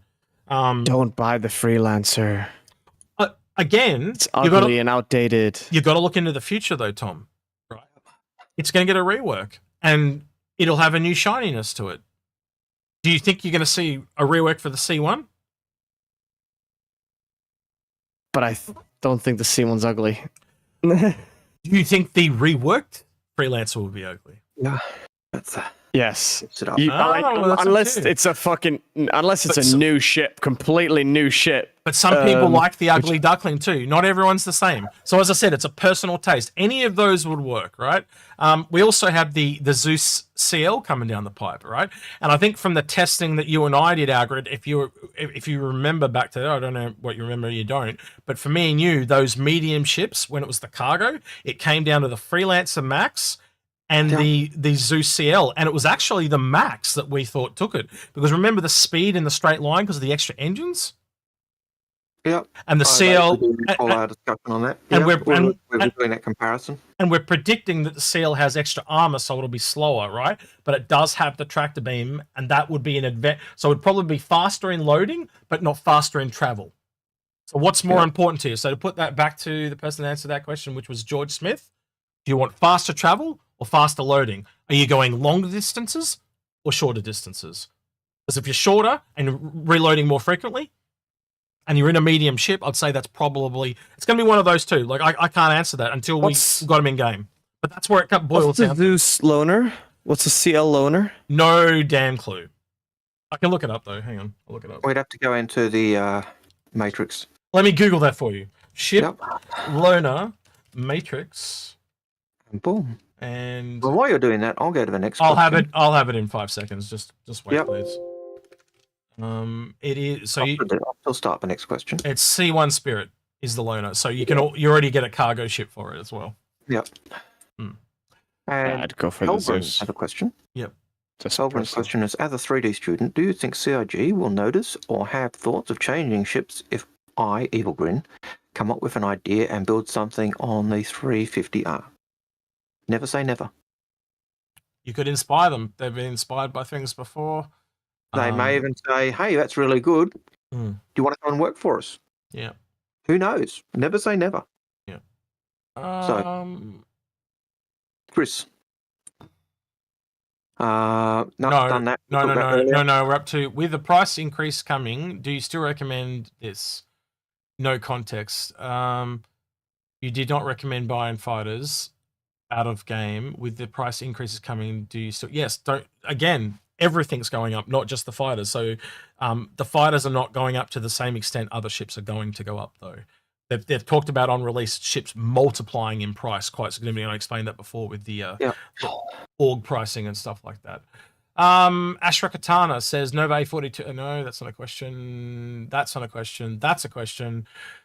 Do you think we will ever see a small to medium-sized merchant ship? Absolutely. We've talked about it extensively. Even just last stream, we talked about this, Algared, didn't we? So, because we know high, medium, and low tech are a thing, if you have a solo ship, you can't take a Drake taco truck and put a high-end restaurant in it. It just doesn't work for multiple reasons. So you're going to have at very least, you need 3 solo ships that sell shops.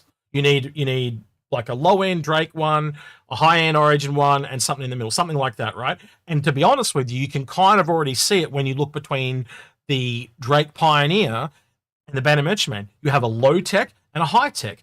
The low-tech has multiple big shops because it's doing volume, kind of like a budget mall or whatever. And then you've got 3 high-quality shops in a high-end boutique, essentially, in the Banner Merchantman. Well, at least 3, yep. Yeah. So, again, you take that down to the low end, I expect the same thing. I've been saying now for a while, I want to see a 2-shop Origin ship. So you could put like a high-end fashion boutique in one, or antiques or something like that, a high-end restaurant. It works on so many levels. And again, we just haven't seen those ships from Origin. And I would buy one. I would definitely buy a shop from... I want to buy an Origin ship, but they have not given me one that I want. Right? And again, I even look at the 600i. People go on about the 600i, and it's all whole rework is going to be amazing. But I can get that on other ships.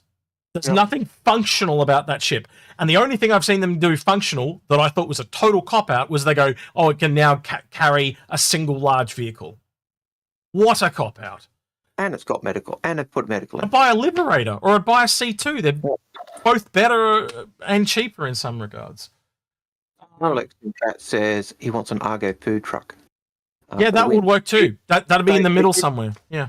They did bring out the Reliant Yes. Big Benny's food truck as an April Fool's years ago. You ever seen that, Tom? The Reliant. It was the Reliant noodle truck thing. Oh man, I don't think I saw that. I only saw this year's Raptor.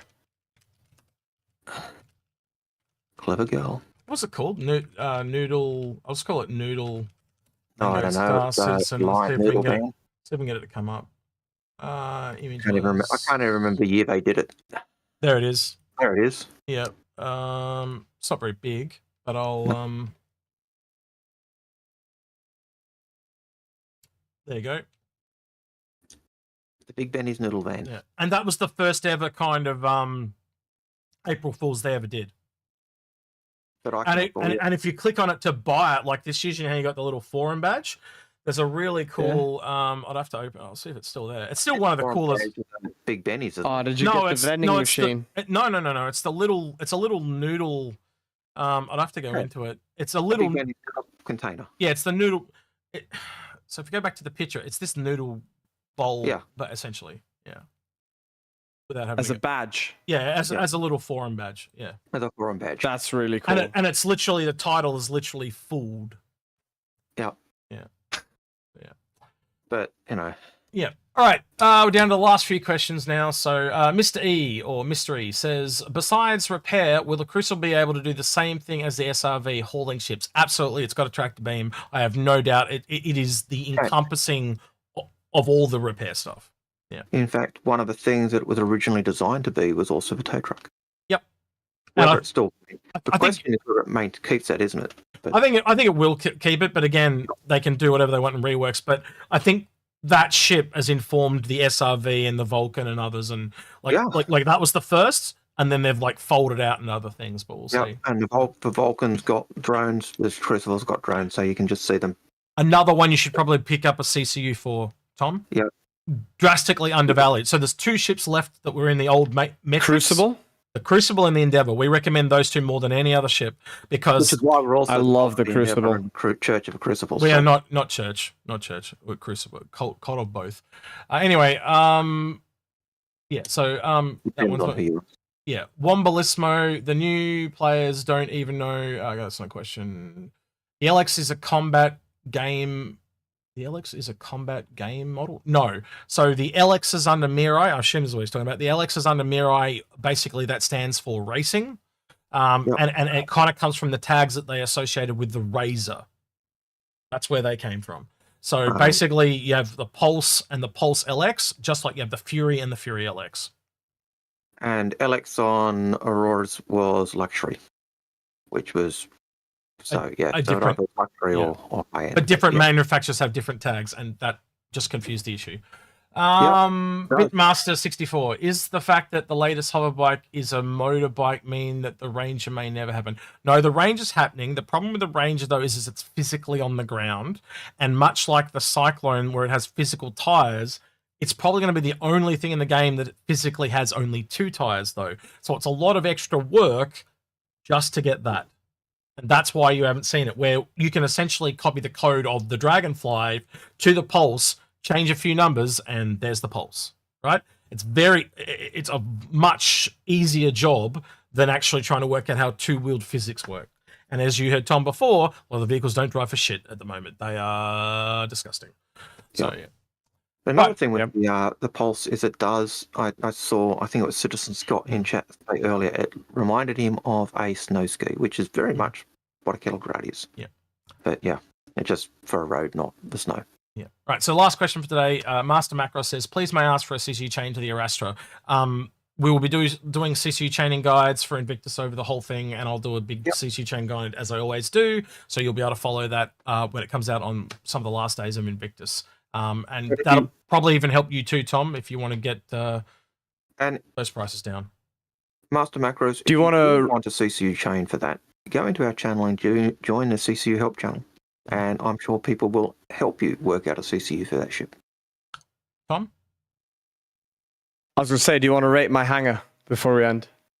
That is I sent you a pic. that is an entire episode on its own. That's an episode on its own. We can What, do it's it. like 2 sentences. No. We can do a fix my fleet on that. So okay, well we can show it to. Here we go. I'll pull it up. Okay. Show us the fleet. So it's only a still Don't image. just So say- I can't zoom out. But what Yeah. what I'll do is I'll just move Tom off to the side ever so slightly so you can see that. So it's a Santucky eye, and then I'll put him back. All right. So There yeah. you go. Yeah. All right. We'll do It's a nothing fix my fleet. fancy. So you know what I'm gonna say, Algared. There's Yeah. only one ship there I'd keep. Everything else is Yeah, chopped. yeah. So this is the principle of what we talk about here, Tom. So like I would convert all those ships together and upgrade them into a bigger ship. So the only one there I'd consider keeping at all. We'll do a show. Stop. We're going to do a show. All right, we'll do a show. Do you want to do a fix my fleet with this, Tom? He wants to do a fix my fleet. That's what he's telling me. Is in Algared saying that? You have to That's take right. into account that a lot of them are worthless. Like a lot of them are referrals. Yep. No, You know? referrals can be upgraded. Right. Referrals can be upgraded. Can upgrade. Yeah, but they're not meltable. Is Yeah, what I'm trying to yeah. say. Yeah. Well, we can work with that. Don't you worry. We've seen worse. Let's just put it that way. Yeah. We've seen worse. Trust us. Yeah. And I mean, some of them I have emotional attachments to. And again, this is the thing. Like people think we make people do this, right? We don't make anybody do anything. We just tell them what we would do, and then on the other side of it, we go, "What have you decided to do?" And sometimes they listen to everything they say. Sometimes they do nothing we say. You know, Sometimes we say, I'd be looking at melting these ships, and they say, right, I've done it. yeah, and we're like, no. No. That was the worst one. The guy just started melting them in the middle of us discussing what to melt. And I'm like, no, stop. Because it's not fully set in stone. But yeah. So nothing's set in stone. All right, let me just melt everything. Yeah, essentially is what he did. But anyway, All right, I'm finding someone. thank you for joining us. to Tom. raid. Yeah, it was very And a Where pleasure can, having you. where It was a can great time. where can people find you on the interwebs, Tom? Oh yeah, so if you guys want to check me out, I'm obviously mainly on Twitch at Tom Beckhäuser. That's just my name, all together, lower caps. Actually, I can just Put it into chat. Yeah, type in your Twitch chat. Hmm. yeah, you can put Hi, it into Twitch chat. There I am. And if you put it into our chat, if you put it into our chat, I will put it into our YouTube. And normally I Oh, wouldn't. there it is. Normally I wouldn't, but I'm thinking just today. What if we raid Burks and we ask Burks? Yeah, Get chat to ask if he explained what you were talking about, Tom. Like, did he did you tell him? clear the air that you don't No, need to spend no, $1,000? I don't want to fucking stir up. No. Chat will do that. We don't have to do shit. Chat will do that for us. But yeah, I don't know. Well, I think we'll just raid Burks for a laugh. We have never raided him before. We don't tend to raid bigger people. We kind of tend to go down, not up. But I just think for something different, we'll do that. Not that he needs the views, but yeah. Thank you, Chris. Unless you get the thing of someone else to raid. Yep. Tom says, "Hang on, I'm streaming right now." Who's that? It's Yeah. a little late for me, guys. Yeah, it is. Well, we could also like Zero State's just kicked it off. Yeah, let's raid Zero State then. He's doing some other stuff, so we'll raid. Well, him. I didn't say not to raid Burks. Oh, okay. No. Okay. No. Well, Well, but I think I'm good friends with Zero State, so Yeah. I don't mind raiding Zero State. yeah. I'd love to raid as Zero are we, State. and he's just kicking off, so we'll give him a bit of a boost. So yeah, everyone on Twitch, say goodbye to YouTube. YouTube, say goodbye to Twitch. What, Tom? Wave goodbye. You look very rude. Yeah, there we go. He's doing it now. Goodbye. Yep. All right. I should have done this earlier. All right. See you, Twitch. Bye. And sevens. What you got? they're gone. Right. Cool. All right. As for everyone left on YouTube, YouTube, you can talk about the Twitch folk. Yeah. You don't have to worry about them. Hmm. They're gone. all right, here we go. Don't forget to like, subscribe, ring that notification bell, and thank you everyone that went an extra mile on Patreon at the end of the video. Thank you for joining us, Tom. It's been a pleasure having you. I'd love to get you back for not just to fix my fleet, but an actual speculation episode. I might reach out to you about doing one on racing, and we can actually do a professional point of view. See if I can find another racer. That I'm sure I could do that. It would just take me a little bit of time. Oh, it would be awesome if you could get Splen on as well. Splen. Yeah, probably. hook me up. I don't know Splen, but more than happy You to. do- oh, probably know. Glenn's the greatest racer in Star Citizen, man. I Yep. took a master class. I took a master class from him. Well, so the difference here though is we take real world professionals, and then I take my game dev experience and I gamify what they're saying, and it's pulled some really interesting stuff out. Like the geologist stuff was insane. Like the geologist stuff was insane because it literally we realized that you could actually spawn the rocks exactly where they need to spawn in game, like realistically. It's pretty nuts. Yeah. Yeah. Oh, wow. And the other thing is that it ties in with what you were talking about in terms of the sim pod. Yeah. Because as non-racers, we see a sim pod, we go, yeah, this is great. I love the feel, and you go, no, it doesn't cut it. Yeah, it's better just not having it. That's Yeah. more realistic.